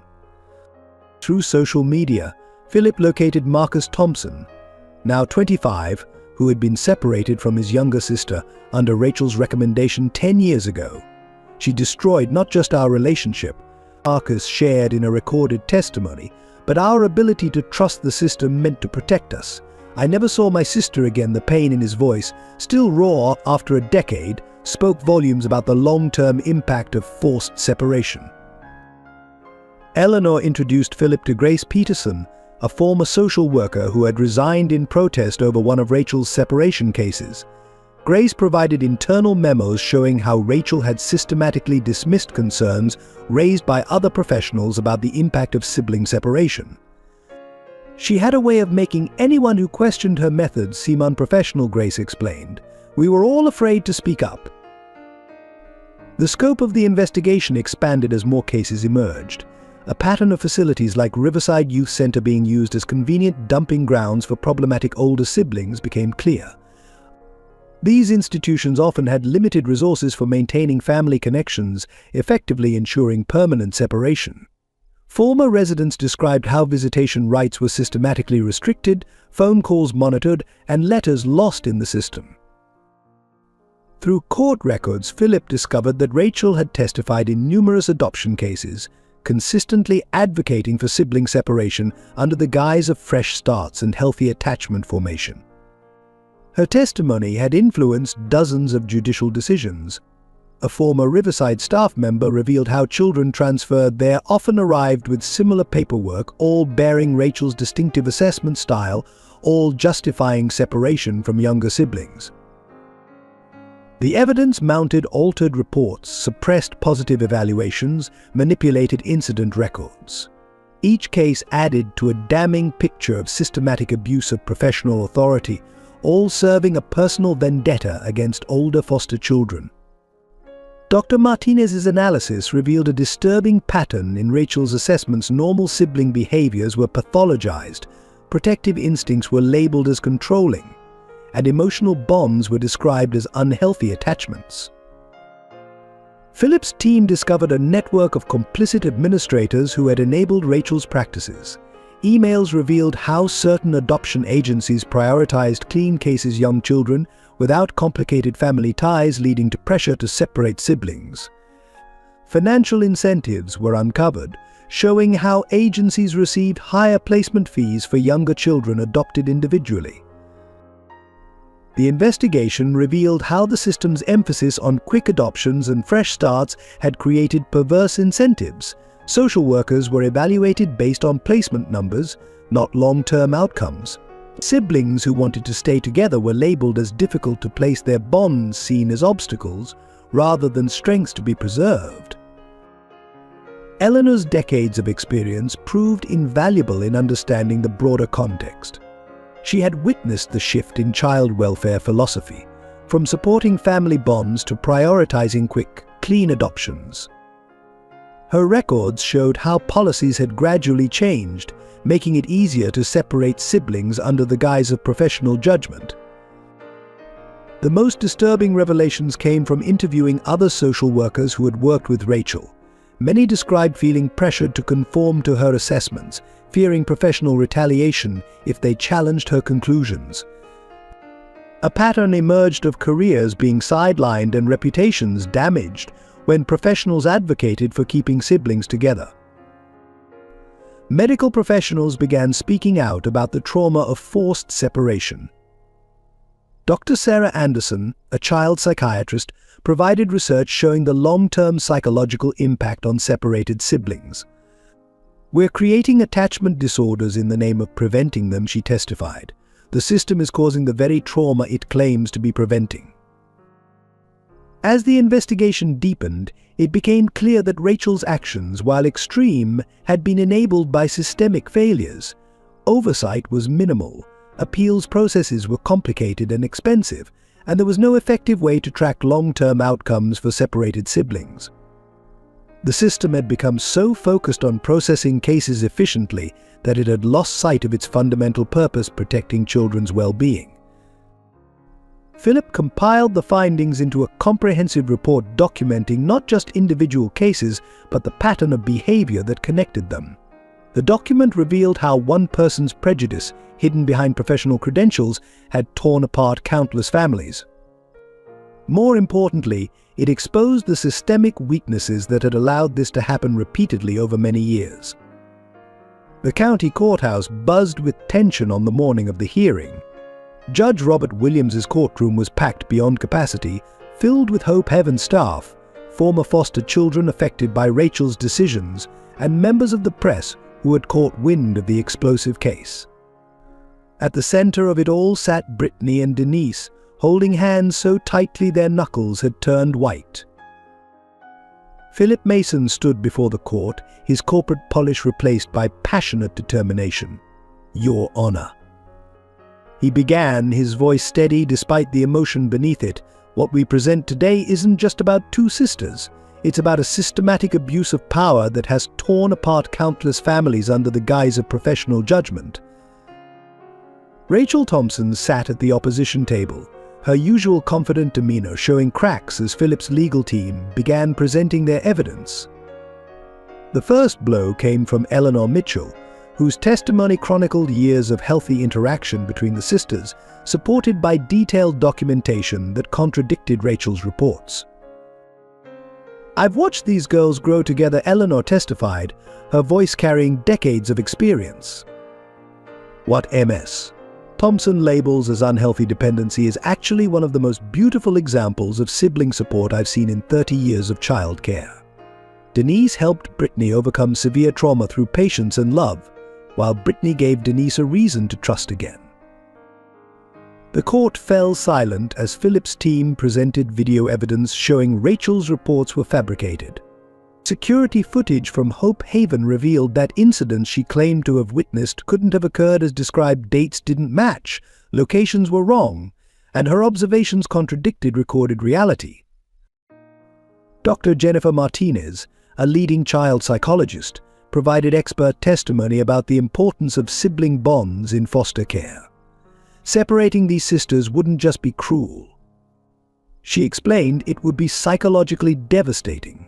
Their relationship isn't codependent, it's a crucial support system that has helped both girls thrive despite significant trauma. The most powerful moment came when Marcus Thompson, a victim of Rachel's previous separations, took the stand. Now an adult, he described the lasting impact of being separated from his younger sister. "I never saw her again," he testified, his voice breaking. MS Thompson's report said it was for the best, that I was a negative influence.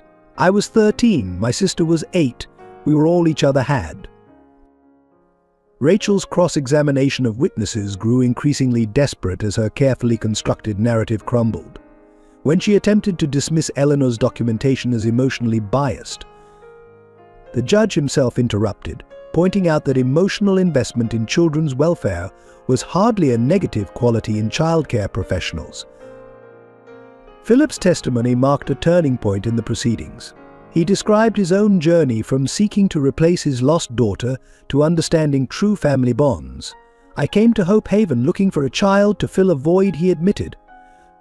"Instead, I found two sisters who taught me that family isn't about replacing what's lost, it's about opening your heart to new love." The courtroom stirred as Philip announced his intention to adopt both girls. "Your Honor, I'm not just asking to adopt Brittany anymore. I'm asking for the chance to keep a family together, to give both these extraordinary young women the home they deserve. Denise isn't a complication to be removed, she's an essential part of the family I hope to build." Brittany's testimony, though brief, moved many to tears. She described her hunger strike not as manipulation but as the only way she knew to fight for her family. "Denise is my sister," she said simply, "not because someone told us we were, but because we chose each other. Why is that less real than being born sisters?" Throughout the proceedings, evidence of Rachel's pattern of separating siblings continued to mount. Case after case was presented showing nearly identical language in reports, similar justifications for transfers, and a clear bias against older siblings in foster care. Her methodology, once examined in detail, revealed a disturbing pattern of personal prejudice masked as professional judgment. The fabric of false evidence against Denise began subtly, like cracks spreading through a foundation. Rachel Thompson sat at her desk late one evening, carefully crafting a report that would forever alter the course of two sisters' lives. Her computer screen glowed with half-truths and manipulated observations, each word chosen to paint a picture of dysfunction where none existed. Observed subject DE, exhibiting controlling behaviors during mealtime, she wrote, transforming Denise's loving habit of saving treats for Brittany into something sinister. Subject appears to be using food sharing as a means of maintaining psychological control over younger resident BA. The reality, a simple act of sisterly love, was twisted into a weapon against their bond. Rachel's reports grew bolder with each submission. She began documenting incidents that never occurred, arguments that never happened, manipulation that existed only in her imagination. One particularly damaging report claimed Denise had deliberately sabotaged Brittany's relationships with potential adoptive families before Philip, a complete fabrication that nonetheless found its way into official records. During supervised visits between the girls, Rachel would scrutinize their every interaction, interpreting innocent gestures through a lens of suspicion. When Denise helped Brittany tie her shoelaces, it became fostering unnecessary dependence. Their private jokes were labeled as exclusionary behavior designed to isolate BA from peers and potential adoptive resources. The most damaging allegations centered around Denise's past trauma. Rachel expertly wove together isolated incidents from Denise's early years in the system, creating a narrative that suggested she was emotionally unstable and potentially dangerous. A panic attack from 6 years ago became violent tendencies, while her protective instincts toward Brittany were reframed as obsessive attachment disorder. These reports began circulating through the child welfare system, gaining momentum and credibility with each passing hand. Social workers who had known and trusted Denise for years found themselves questioning their judgments. Even Hope Haven staff members began treating her differently, watching her interactions with Brittany more closely, their trust eroded by Rachel's carefully constructed lies. Philip Mason received carefully selected excerpts from these reports during his meetings with Rachel. Mr. Mason, she would say, her voice filled with manufactured concern, "I feel obligated to share some troubling patterns we've observed." She would then present her evidence, each point designed to make him question the wisdom of maintaining any connection between the girls after adoption. The impact on Denise was devastating. She began noticing the changed attitudes, the whispered conversations that stopped when she entered a room, the way other staff members no longer left her alone with younger children. Her confusion turned to hurt, then to anger as she realized her reputation was being systematically destroyed. Eleanor Mitchell attempted to challenge these reports, presenting her own observations of the girls' positive relationship. However, her protests were dismissed as emotionally biased and lacking professional distance. Her decade of experience working with children was deemed irrelevant in the face of Rachel's supposedly scientific documentation. The false reports reached their crescendo when Rachel submitted a comprehensive evaluation recommending immediate separation. She cited escalating concerns about psychological manipulation and potential long-term emotional damage to B.A.'s development. The report was a masterwork of deception, weaving together actual events, misinterpreted interactions, and complete fabrications into a compelling narrative of danger. As evidence mounted in the courtroom, Judge Williams's expression grew increasingly grave. The systematic manipulation of records, the calculated destruction of a sibling bond, and the broader pattern of separation revealed a deeply flawed system that had allowed personal bias to override professional ethics. Dr. Martinez's analysis of the psychological impact of Rachel's actions presented research showing the devastating effects of her campaign. We're looking at hundreds of children who have suffered severe attachment disorders, depression, and trust issues as a direct result of these forced separations, she testified. The trauma inflicted by these actions will affect many of these children for the rest of their lives. The hearing reached its emotional peak when Denise took the stand. Unlike her previous appearances before authorities, where she had been defensive and afraid, she spoke with quiet dignity about her relationship with Brittany.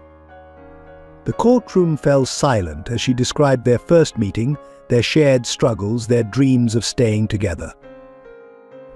"I promised to protect her," Denise testified, her voice steady despite the tears in her eyes. "But this isn't just about protection anymore. We make each other better. We make each other whole." She described how Brittany had helped her overcome her own fears, how teaching her sister to read had given her a sense of purpose, how their bond had helped both of them heal from their past traumas. The court watched as Denise pulled out a worn notebook, her daily record of their life together.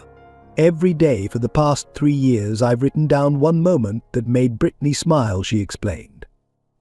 "Not because anyone asked me to, but because her happiness became my happiness." She read selected entries, each one revealing the depth of their connection through simple, everyday moments. Eleanor Mitchell presented Brittany's artwork as evidence, showing the progression from her earliest drawings, dark, frightened pieces from when she first arrived at Hope Haven, to the bright, hopeful works she created after bonding with Denise. "Art therapy is one of our most reliable windows into a child's emotional state," Eleanor explained. "These pictures tell the story of healing through love." The most powerful evidence came in the form of testimonies from other children at Hope Haven. 10-year-old Tommy described how Denise and Brittany had helped him overcome his fear of thunderstorms. "They made up this game," he explained, "where every thunder crash meant another angel was bowling in heaven. Now I'm not scared anymore. I help other kids not be scared too, just like they taught me." Sarah, a 12-year-old resident, spoke about how the sisters had created a support system for all the younger children. "They showed us that family isn't just about who your parents are," she testified. "It's about who makes you feel safe and loved. They made Hope Haven feel like home for all of us." Philip's testimony revealed his own transformation. He described his initial motivation for adoption, the desire to replace his lost daughter Sarah, and how watching Denise and Brittany had taught him a deeper truth about family. "I came looking for a replacement," he admitted, his voice breaking. "Instead, I found something more valuable, the chance to help preserve a real family bond, one that formed through choice and love rather than blood." Medical professionals presented evidence of the physical impact of separation on both girls. Dr. Anderson detailed Brittany's decline during her trial stay at Philip's home, her loss of appetite, her withdrawal, her declining health. "The body doesn't lie," she testified. This child was experiencing severe trauma from being separated from her primary attachment figure. The courthouse fell silent as Brittany herself took the stand. Despite her young age, she spoke with remarkable clarity about her bond with Denise. She described the nightmares that had plagued her early days at Hope Haven, how Denise had sat with her night after night, teaching her to be brave. "She didn't just help me stop being scared," Brittany explained. "She showed me how to be strong." Brittany then presented her own evidence, a series of drawings she had created during her stay at Philip's mansion. Each piece showed two figures, one always reaching for the other across an ever-widening gap. The progression of these images, growing darker and more desperate over time, provided stark testimony to the emotional impact of forced separation. Perhaps the most unexpected testimony came from Hope Haven's maintenance man, Mr. Jenkins. He described countless small moments he had witnessed over the years: Denise helping Brittany tie her shoes, their shared laughter in the garden, their habit of saving treats for each other. "In 20 years of working at Hope Haven," he said, "I've never seen a more natural family bond. These girls aren't just playing at being sisters, they are sisters in every way that matters." Eleanor concluded the emotional testimonies by presenting years of official documentation showing the positive impact the girls had on each other and the entire Hope Haven community. "We're not just deciding the fate of 2 children today," she reminded the court.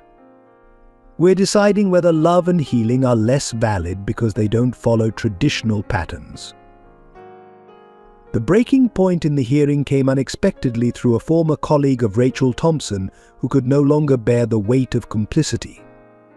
Sarah Bennett, a veteran social worker who had worked alongside Rachel for 15 years, requested to address the court with new evidence that would shatter Rachel's professional facade completely. "Your Honor," Sarah began, her voice trembling but determined, "I've spent years watching Rachel systematically destroy sibling relationships based on her personal trauma. What happened with her failed adoption of Amy Peterson 15 years ago wasn't just a professional setback. It became an obsession that warped her entire approach to older children in the system."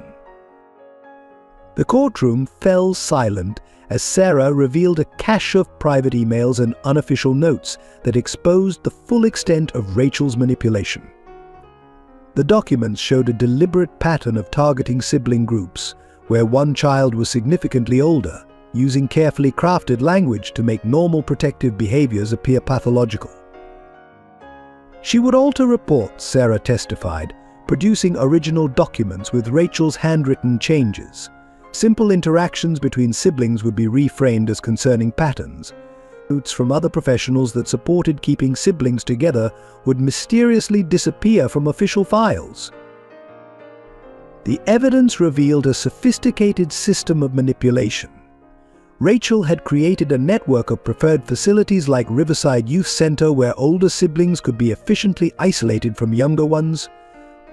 She had developed relationships with sympathetic administrators who would accept her transfers without question, effectively trapping older children in a system designed to separate them from their siblings. Philip's legal team presented a timeline of Rachel's cases, showing how her reports became increasingly hostile towards sibling relationships after her failed adoption experience. The pattern was clear. What had started as personal bias had evolved into a systematic campaign against older foster children maintaining connections with younger siblings. Former Hope Haven employees came forward with stories of being pressured to modify their observations to align with Rachel's assessments.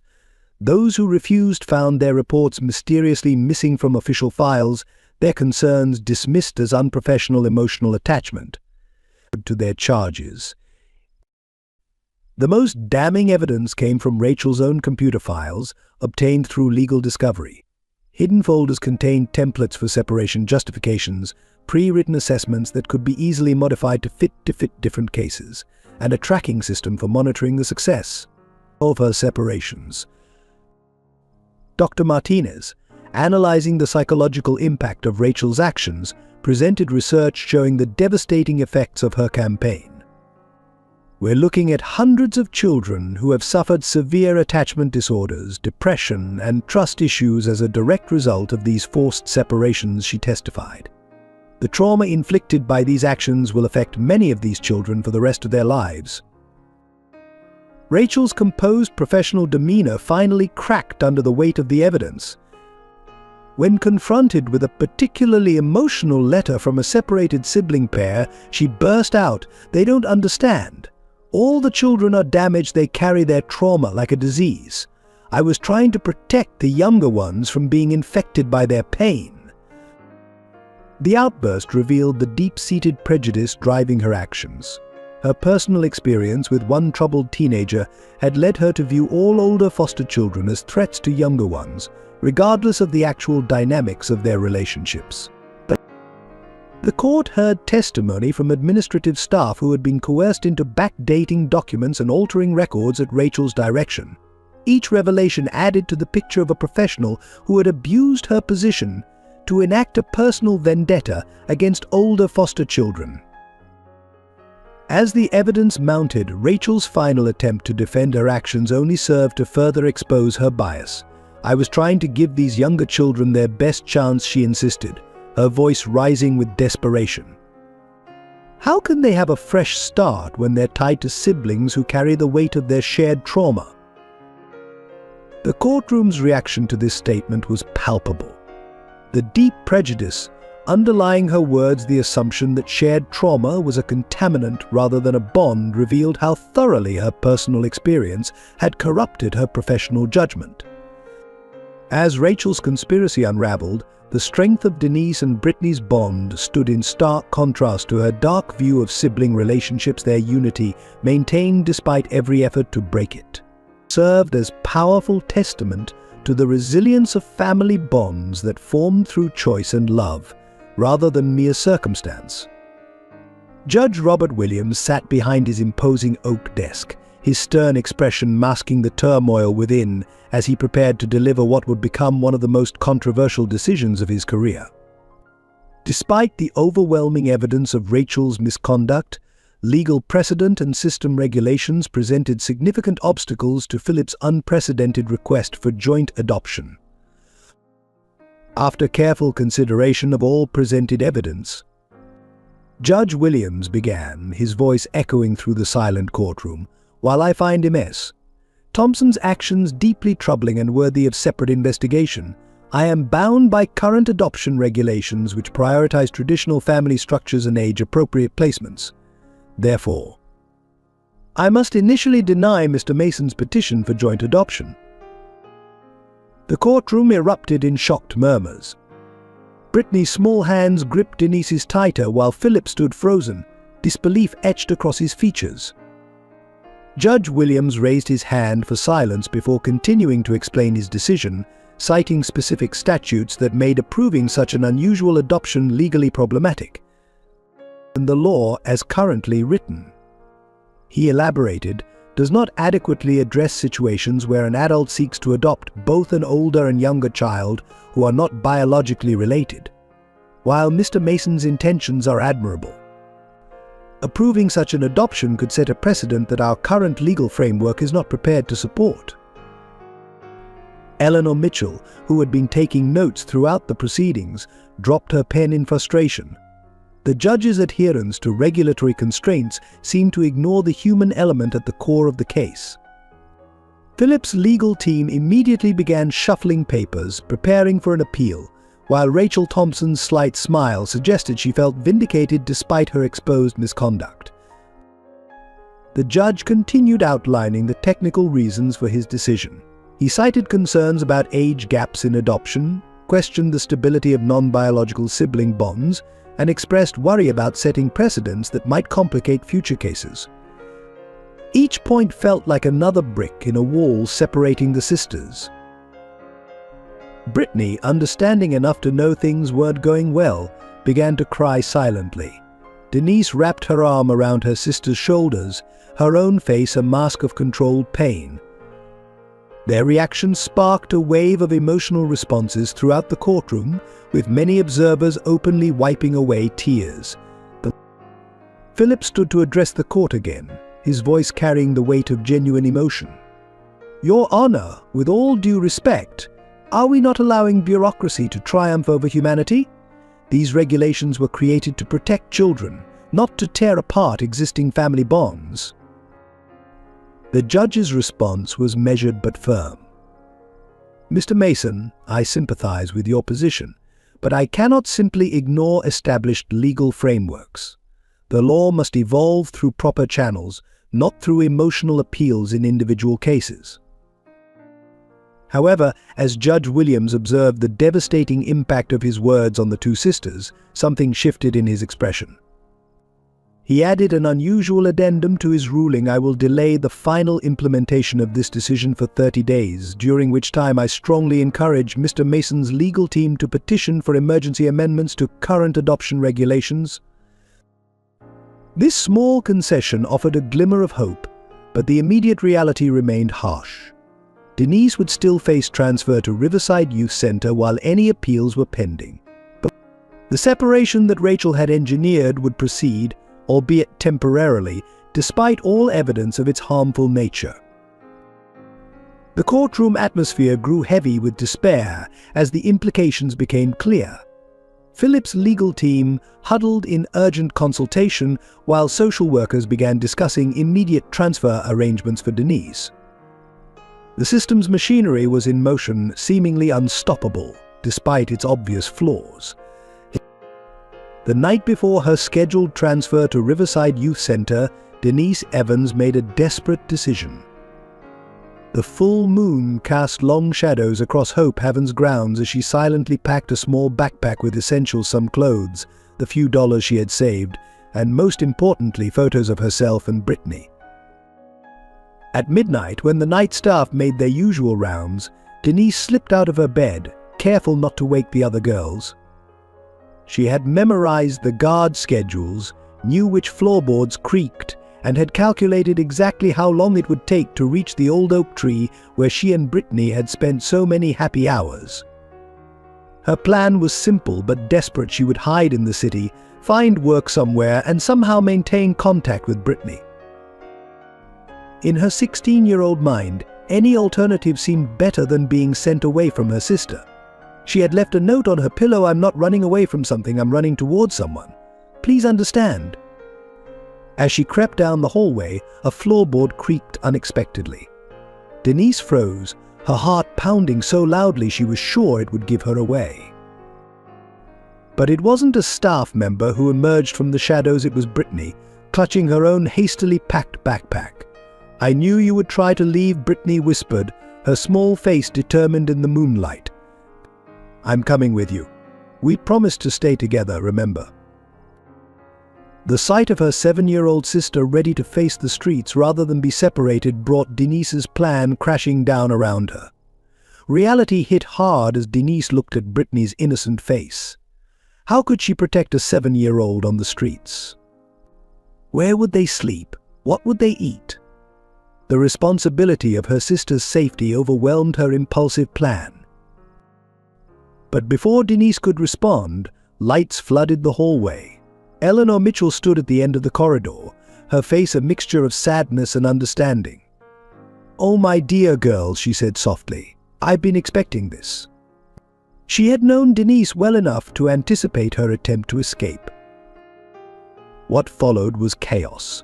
Other staff members arrived, Rachel Thompson was called in despite the late hour, and Philip Mason was notified.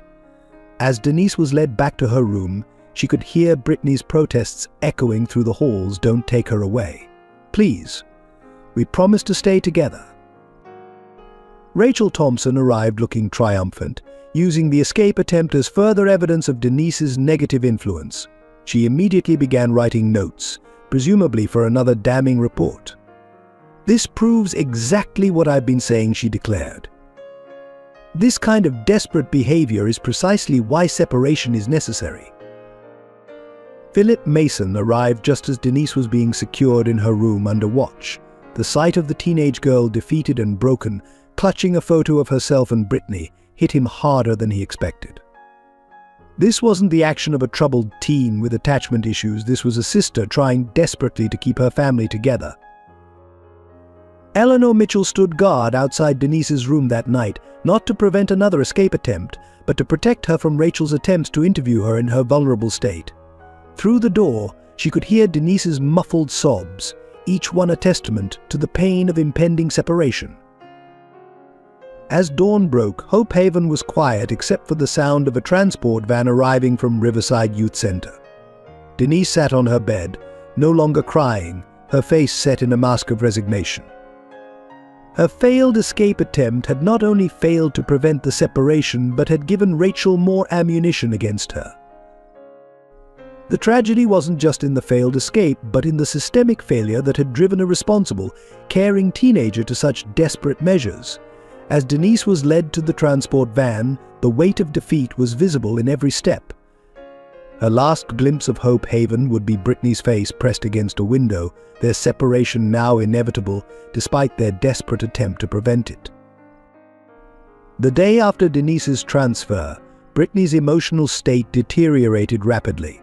Her small body, already weakened from the previous hunger strike, began to show signs of severe stress. The normally vibrant child became a ghost of herself, wandering the halls of Hope Haven like a lost soul. During morning classes, Brittany collapsed while trying to complete a simple art project, her first attempt at drawing since Denise's departure. The school nurse found her temperature dangerously high, her body finally surrendering to the combined effects of emotional trauma and physical exhaustion. Within hours, she was rushed to Boston Children's Hospital. The emergency room doctors diagnosed severe dehydration, malnutrition, and acute stress response. Her vital signs were unstable, her small body fighting against the overwhelming emotional and physical strain. The attending physician, Dr. Sarah Anderson, noted in her report patient exhibits symptoms consistent with severe emotional trauma manifesting in dangerous physical deterioration. Philip Mason arrived at the hospital to find Brittany connected to various monitors and IVs delivering essential fluids to her depleted system. The sight of her tiny form lost in the hospital bed struck him with the full weight of his role in this tragedy.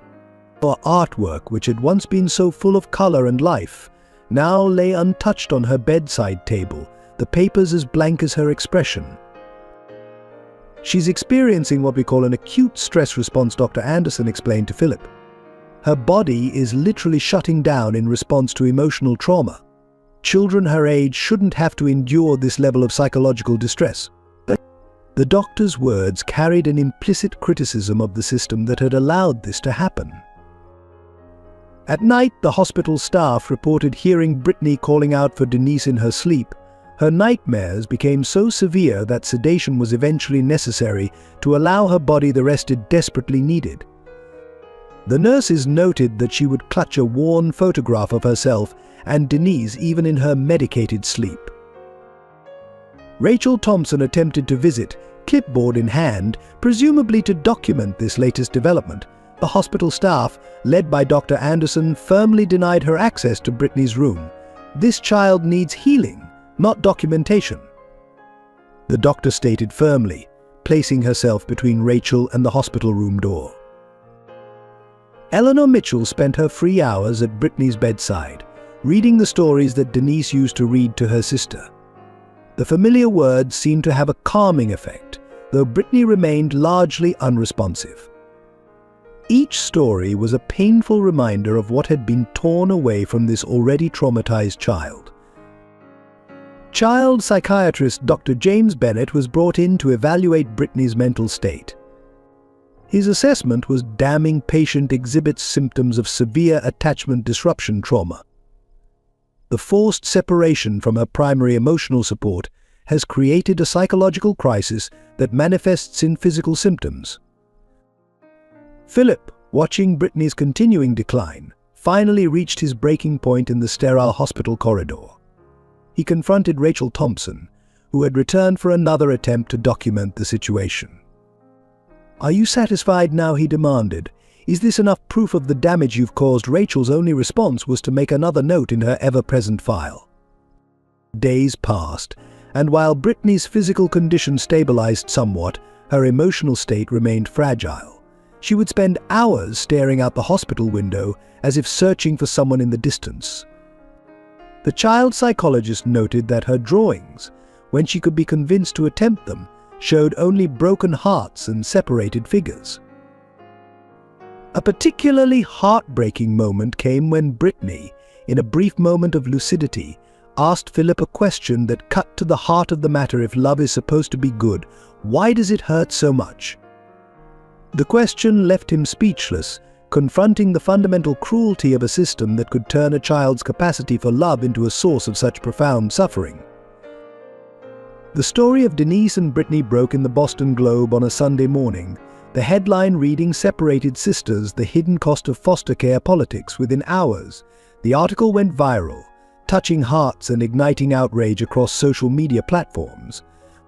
Local news stations picked up the story, featuring interviews with former Hope Haven residents who shared similar experiences of forced separation.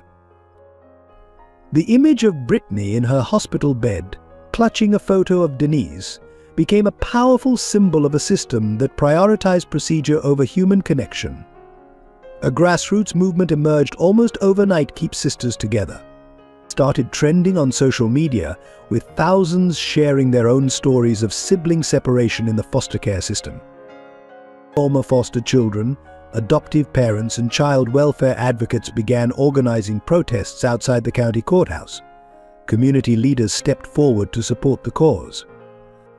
Local church groups organized prayer vigils outside Hope Haven, while university students staged peaceful demonstrations at Riverside Youth Center. The City Council announced an emergency session to review foster care policies regarding sibling relationships. Philip's corporate connections proved invaluable as business leaders joined the campaign. CEOs wrote open letters supporting reform, and several major companies offered to establish scholarship funds for older foster children seeking adoption. The corporate pressure added weight to the growing demand for systemic change. Local artists created a mural on a downtown building depicting Denise and Brittany's story, their joined hands stretching across the wall as a symbol of unbreakable bonds. The artwork became a gathering point for supporters and a powerful visual representation of the movement's message. Professional organizations began speaking out. The American Academy of Child and Adolescent Psychiatry issued a statement about the psychological importance of maintaining sibling bonds in foster care. Child welfare experts published opinion pieces challenging the practice of separating siblings for convenience. The media attention reached its peak when a national morning show featured Amy Peterson sharing her story about Rachel Thompson, alongside interviews with other victims of similar separations. The broadcast sparked a nationwide conversation about reform in the foster care system. Support poured in from unexpected places. A group of retired judges formed an advocacy committee to review similar cases and propose legislative changes. Law firms offered pro bono services to help reunite separated siblings, and mental health professionals volunteered counseling services. The groundswell of public support transformed the narrative from a single case into a movement for systemic change. What had begun as one family's struggle became a catalyst for examining how the foster care system approached sibling relationships and older child adoption. Through it all, Philip worked tirelessly to channel the public attention constructively. He established a foundation dedicated to supporting sibling groups in foster care, ensuring that the momentum would continue beyond his daughter's case. The community's response demonstrated that Denise and Brittany's story had touched a deep chord in the public consciousness. Their struggle highlighted universal themes about family, love, and the human need for connection that transcended the specific details of their case. As public pressure mounted, even those who had initially supported Rachel's position began to reconsider. The wave of personal stories and expert testimony made it increasingly difficult to defend policies that treated sibling relationships as disposable conveniences rather than essential bonds. The media spotlight and community support created an environment where change seemed not just possible but inevitable. What had started as one man's fight to adopt two sisters had evolved into a movement that would reshape how society viewed and valued sibling relationships in foster care.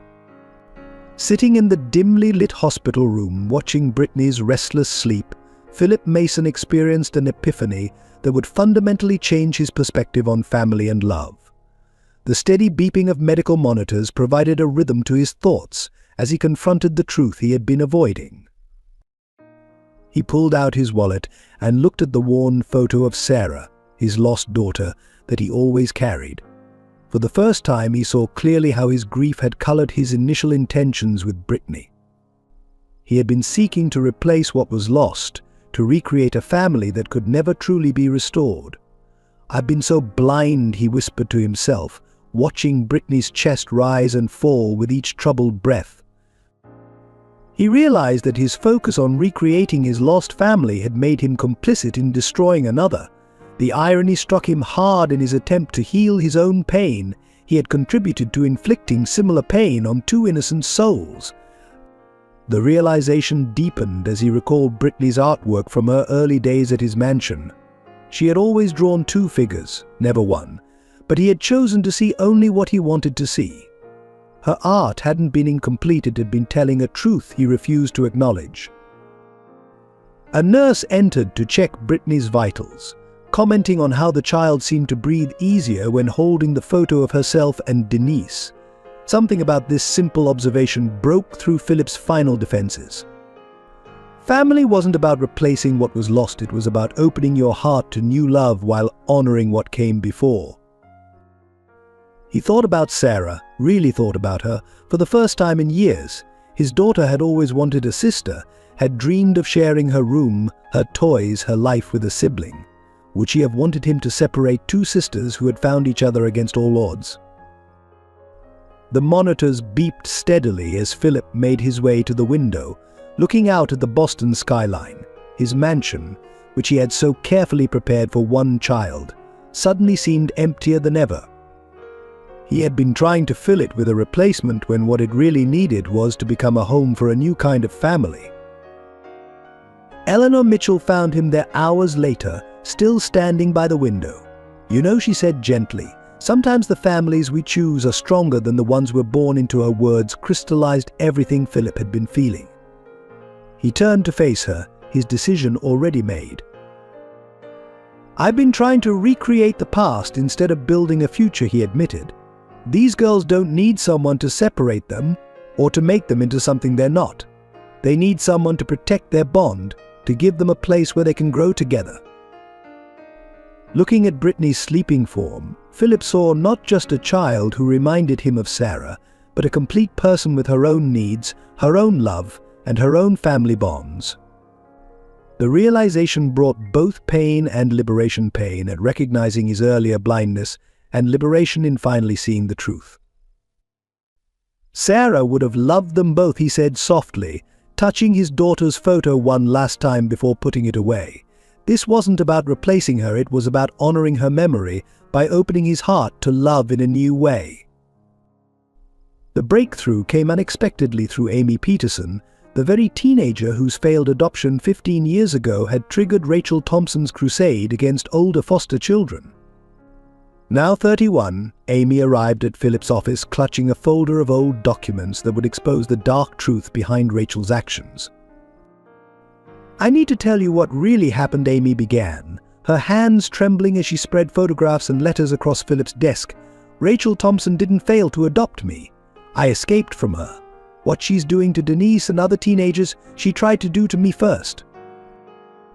The documents revealed a disturbing pattern. Rachel's home had been less a sanctuary than a prison where Amy's every move was monitored and controlled. Letters Amy had written describing her treatment had never reached authorities, intercepted and hidden away by Rachel herself. "She was obsessed with fixing me," Amy explained, her voice steady despite the pain in her eyes. "Every connection to my past, especially my younger sister in another foster home, was seen as a contamination that needed to be eliminated. When I refused to cut ties with my sister, things got ugly." Among Amy's documents were Rachel's personal journals from that period, obtained through years of legal battles. The entries revealed a mindset that had grown increasingly paranoid and controlling. Rachel had convinced herself that older foster children were irreparably damaged and that her mission was to protect younger ones from their influence. Philip's investigators quickly connected the dots between Amy's experience and Rachel's subsequent career choices. Every separation she had engineered, every transfer she had arranged, followed the same pattern as her attempted control of Amy. The tactics she had failed to perfect with one teenager had been refined and systematized in her professional role. The most damning evidence came from Rachel's private correspondence with Riverside Youth Center. Emails revealed that she had specifically chosen the facility for its strict policies limiting outside contact. She had been deliberately sending older siblings there, knowing they would effectively disappear from their younger siblings' lives. Amy's testimony painted a picture of Rachel's methods that exactly matched what was happening with Denise. She starts by isolating the older child, Amy explained. Then she documents every reaction to that isolation as proof of instability. It's a perfect trap. The more you fight to maintain your relationships, the more she uses that fight against you. Eleanor Mitchell, listening to Amy's story, recognized the same tactics being used at Hope Haven. "She's been doing this right under our noses," Eleanor realized. "Every time we saw devotion between siblings, she was seeing contamination. Every protective instinct was reframed as control." The revelation of Rachel's personal vendetta transformed the legal landscape of the case. This wasn't just about one social worker's prejudice. It was about a systematic abuse of power driven by unresolved trauma and a distorted mission to protect that actually caused harm. Philip's legal team quickly moved to have all of Rachel's previous cases reviewed. The pattern they uncovered was staggering: dozens of older siblings transferred to restrictive facilities, hundreds of relationships severed, all justified by reports that echoed Rachel's experience with Amy. As Amy finished sharing her story, she pulled out one final document, a photo of herself with her sister, taken recently at her sister's wedding. "We found each other again," she said, "but it took 15 years. Some siblings never do. This has to stop." As the truth about Rachel's systematic separation of siblings came to light, the community response grew from quiet support to determined action. Local newspapers began running a series of investigative articles examining similar cases across the state. Reporters uncovered a pattern of siblings being separated under questionable circumstances, all bearing Rachel's distinctive documentation style. Former foster children began organizing support groups and advocacy networks. They shared stories of forced separations, of lost connections, of years spent searching for siblings. Their testimonies painted a devastating picture of lives fractured by a system that prioritized convenience over family bonds. The Hope Haven staff, emboldened by the revelations, started speaking out. Night supervisors described how they had witnessed countless tearful goodbyes between siblings. Kitchen workers recalled how children would save portions of their meals for brothers and sisters they feared they might never see again. Each story added to the mounting evidence of systemic failure. Local religious leaders and community organizations joined forces to create the Forever Family Initiative, a program dedicated to supporting sibling groups in foster care. They offered transportation assistance for siblings placed in different facilities, organized supervised visits, and provided legal advocacy for families fighting separation.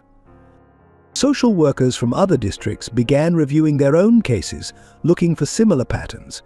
Many came forward with stories of feeling pressured to separate siblings, of being told that clean breaks were best for younger children. The revelations sparked a broader conversation about reform in child welfare practices. The academic community contributed research supporting the importance of maintaining sibling bonds. Studies showed better outcomes for children who remained connected to their siblings, challenging the notion that separation led to better adjustment. Universities offered their resources to track and document cases of forced separation. Eleanor Mitchell organized a database of separated siblings, working with volunteer researchers to help reconnect families torn apart by the system.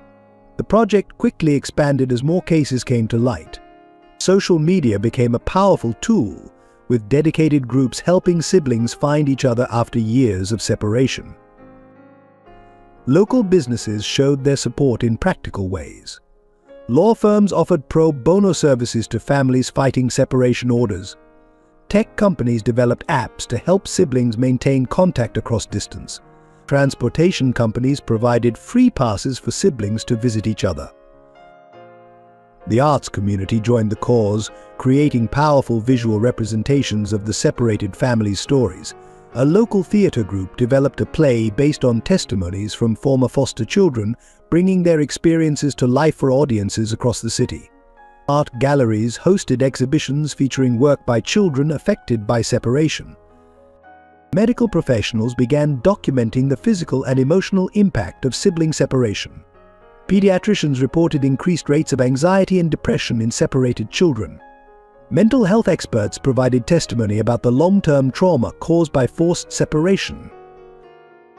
At Hope Haven, the children organized their own form of protest.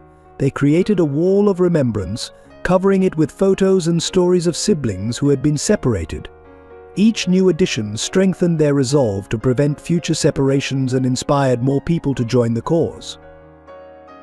The movement gained momentum as more professionals within the system began questioning established practices. Judges started looking more critically at recommendations for separation. Social workers developed new protocols emphasizing family preservation. Foster parents advocated for keeping sibling groups together. The mounting evidence and community pressure finally forced the child welfare system to confront its flaws. In an unprecedented move, the State Department of Children's Services announced a comprehensive review of all sibling separation cases from the past decade. The investigation would focus particularly on cases where Rachel Thompson's recommendations had influenced decisions. High-ranking officials began making public statements acknowledging the system's failure to protect sibling relationships. The Commissioner of Child Services held a press conference, admitting that policies had prioritized administrative convenience over children's emotional well-being. "We lost sight of our primary mission," she stated. "We focused so much on finding placements that we forgot about preserving families." Internal audits revealed shocking statistics. Hundreds of siblings had been separated without proper justification. The review found a pattern of manipulated reports, ignored appeals, and systematic bias against older children in foster care. Each discovery added to the growing consensus that fundamental reform was necessary. The State Board of Child Welfare convened an emergency session to revise its policies on sibling placement. New guidelines were drafted emphasizing the preservation of sibling bonds as a primary consideration in all placement decisions. The board also established an independent oversight committee to review future separation recommendations. Professional organizations began updating their standards of practice. The National Association of Social Workers issued new guidelines specifically addressing sibling relationships in foster care. Training programs were developed to help social workers better understand and support sibling bonds. The judicial system also responded to the revelations. The state Supreme Court issued an advisory opinion emphasizing the legal rights of siblings in foster care. Lower courts were instructed to give greater weight to maintaining sibling relationships when considering placement decisions. Legal reforms were proposed to strengthen protections for sibling groups. New legislation would require clear and compelling evidence before siblings could be separated, and would mandate regular contact between separated siblings. The proposed laws also included provisions for sibling visitation rights and resources to support joint placement. The system's acknowledgement extended to practical changes. Budget allocations were revised to provide additional support for homes willing to accept sibling groups. Training programs were established to help foster parents understand the importance of maintaining sibling connections. Resources were dedicated to facilitating regular contact between separated siblings. Perhaps most significantly, the department created a new position, sibling relationship advocate. This role would focus specifically on protecting and supporting sibling bonds within the foster care system. The position's first appointment was Eleanor Mitchell, whose years of documentation had helped expose the system's flaws. Hope Haven became a model for new practices in sibling care. Its success in keeping siblings together, despite earlier pressures to separate them, provided valuable lessons for other facilities. The staff's methods of supporting sibling relationships were studied and replicated across the state. The acknowledgement of systemic failure brought both pain and hope. Pain in recognizing how many families had been unnecessarily torn apart, and hope that future generations would be better protected. As one official noted, sometimes it takes a crisis to reveal our deepest flaws, but it also shows us the path to healing. The county courthouse was packed to capacity on the morning of Judge Williams' final ruling. Sunlight streamed through the high windows, casting a warm glow over the assembled crowd. Brittany, released from the hospital but still looking fragile, sat between Philip and Eleanor, while Denise, brought back from Riverside Youth Center, tried to maintain her composure despite her obvious exhaustion. Judge Williams entered the courtroom with deliberate steps, his face bearing the gravity of a decision that would reshape lives and potentially change the system itself. The rustling of papers and whispered conversations died away as he took his seat, the entire room holding its breath. In light of new evidence and careful reconsideration, he began, his voice clear and strong, "I am reversing my previous ruling. Furthermore, I am approving Mr. Philip Mason's petition for joint adoption of both Brittany Adams and Denise Evans." The silence broke into a wave of emotion. Brittany leapt from her seat, rushing to embrace Denise despite the bailiff's half-hearted attempt to maintain decorum. Their tears of joy mingled as they held each other, finally secure in the knowledge that no one could separate them again. Philip moved to join his daughters, now officially his daughters, his own eyes glistening with tears. The three of them formed a circle, their embrace representing the new family they had become. Eleanor Mitchell watched from her seat, dabbing at her eyes with a handkerchief, her years of advocacy finally vindicated. Rachel Thompson was notably absent, having been suspended pending investigation. Her empty chair served as a symbol of the old system that had prioritized rules over relationships, policy over people. The judge continued, his words carrying historic weight. This case has revealed serious flaws in how we evaluate sibling relationships in foster care. Love does not always follow traditional patterns, and our system must evolve to recognize and protect bonds that form through choice as well as blood.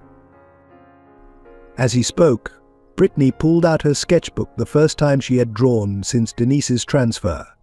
With quick, sure strokes, she began creating a new picture, three figures holding hands under a bright sun, their smiles radiating joy. It was the first time she had drawn herself with more than one other person. The judge's final words resonated through the courtroom. Family is not defined by biology alone, nor by traditional structures. It is defined by love, commitment, and the bonds that form when hearts choose to beat as one. Let this ruling stand as recognition of that truth. The transition from Hope Haven to Philip's mansion unfolded like the opening chapters of a new book. This time, both sisters moved together, their belongings mingling in the back of Philip's car as they drove toward their new home. The mansion that had once felt empty and imposing to Brittany now seemed to welcome them with open arms. Philip had transformed Sarah's old playroom into an art studio for both girls, with two easels standing side by side near the window. The walls, once a shrine to loss, now displayed both Sarah's preserved artwork and empty spaces waiting to be filled with new memories. It was a perfect metaphor for their family honoring the past while embracing the future. The first night in their new home, the sisters shared Brittany's room, neither quite ready for separation even in sleep. Philip found them in the morning, curled together like quotation marks, their faces peaceful for the first time in weeks. He quietly closed the door, understanding that healing would happen in its own time. Days melted into weeks as they established new routines. Breakfast became a time for sharing dreams from the night before, with Philip learning to interpret the sisters' private language of inside jokes and half-finished sentences. Denise discovered a talent for cooking, while Brittany filled the house with increasingly colorful artwork. The transformation was most visible in their art. Brittany's drawings evolved from separated figures to vibrant family scenes, always featuring three people together. Denise, inspired by her sister, began writing stories to accompany the artwork, their creative collaboration filling the mansion with new energy. School presentations became family events, with both girls attending each other's performances and Philip beaming proudly from the audience. Teachers noted the positive changes in both sisters, Brittany's grades improving as her anxiety decreased, Denise's natural leadership qualities emerging as she felt secure in her new role.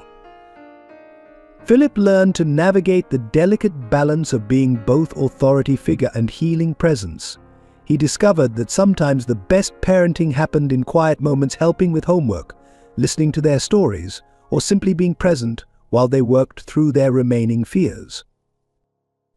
The mansion's gardens became their special project, with each family member choosing plants to grow. Denise planted protective rows of sunflowers, while Brittany created a rainbow of wildflowers. Philip added a bench beneath the property's oldest oak tree, recognizing their need for a place similar to their spot at Hope Haven. Therapy sessions continued, but now as a family unit. They learned to talk about Sarah, about the pain of separation, about their fears and hopes.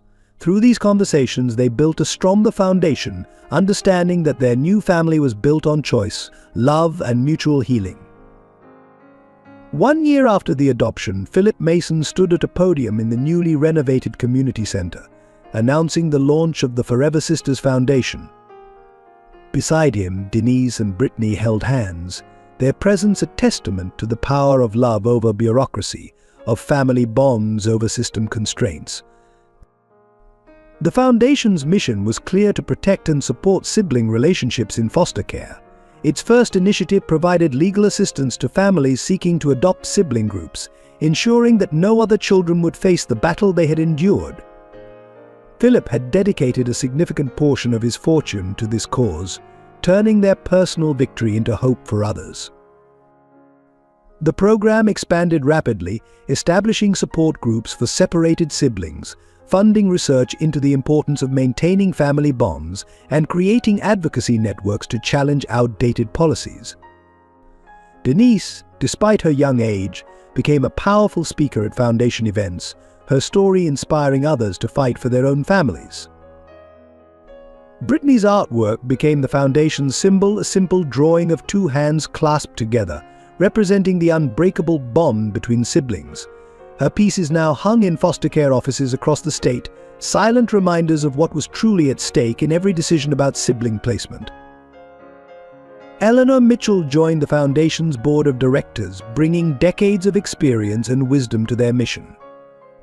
Under her guidance, they developed training programs for social workers, emphasizing the importance of preserving sibling relationships and recognizing the different forms family love can take.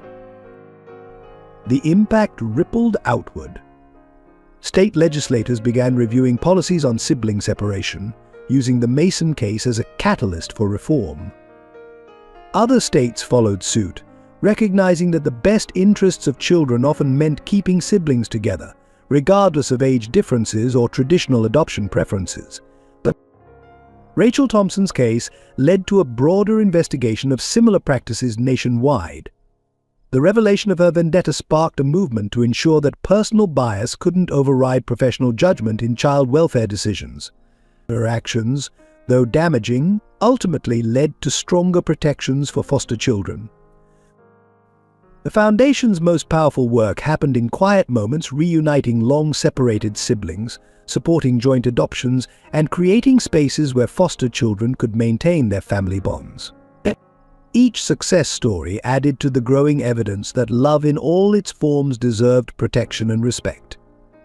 On the anniversary of their adoption, the Mason family gathered in their garden under the oak tree that had become their own special place.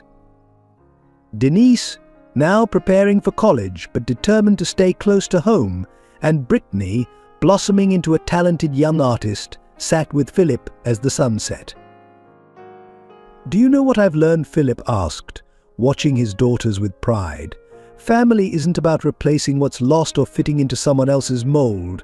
It's about making room in your heart for new love while honoring the bonds that already exist." The message of their story spread far beyond their community. It spoke to universal truths about the nature of family, the power of perseverance, and the importance of fighting for what matters most. Their journey showed that sometimes the most beautiful families are formed not through biology or bureaucracy, but through choice and love.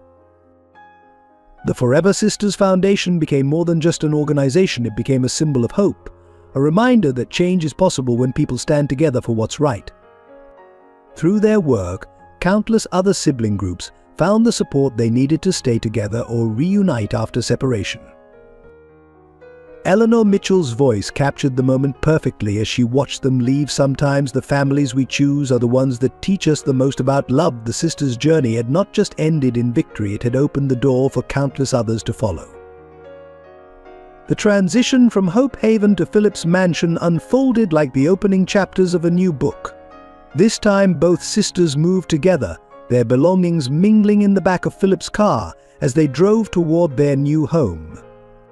The mansion that had once felt empty and imposing to Brittany now seemed to welcome them with open arms.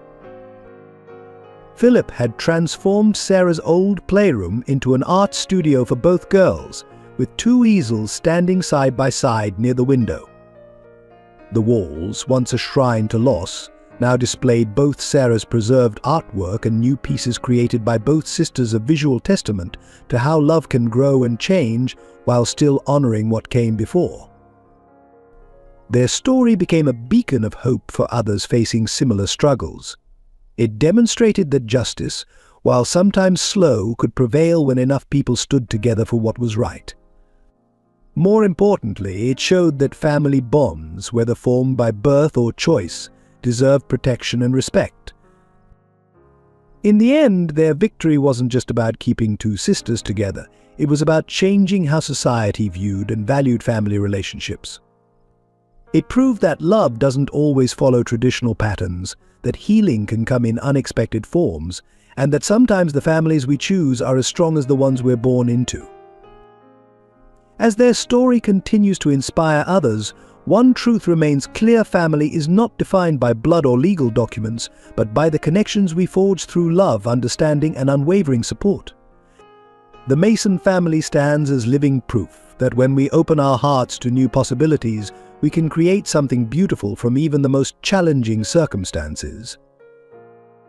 Their journey from tragedy to triumph reminds us all that sometimes the most profound changes begin with a simple act of love, like a teenage girl comforting her scared little sister, or a grieving father learning to open his heart again.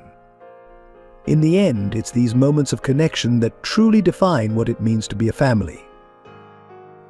If this story of sisterly love and triumph touched your heart, we invite you to join our storytelling community.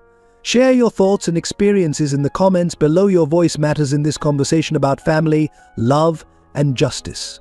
Support our team's mission to bring more inspiring stories by subscribing to our channel and spreading hope by sharing this video with friends and family.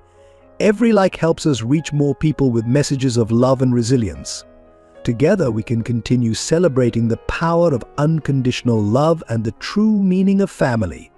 Thank you for being part of our journey.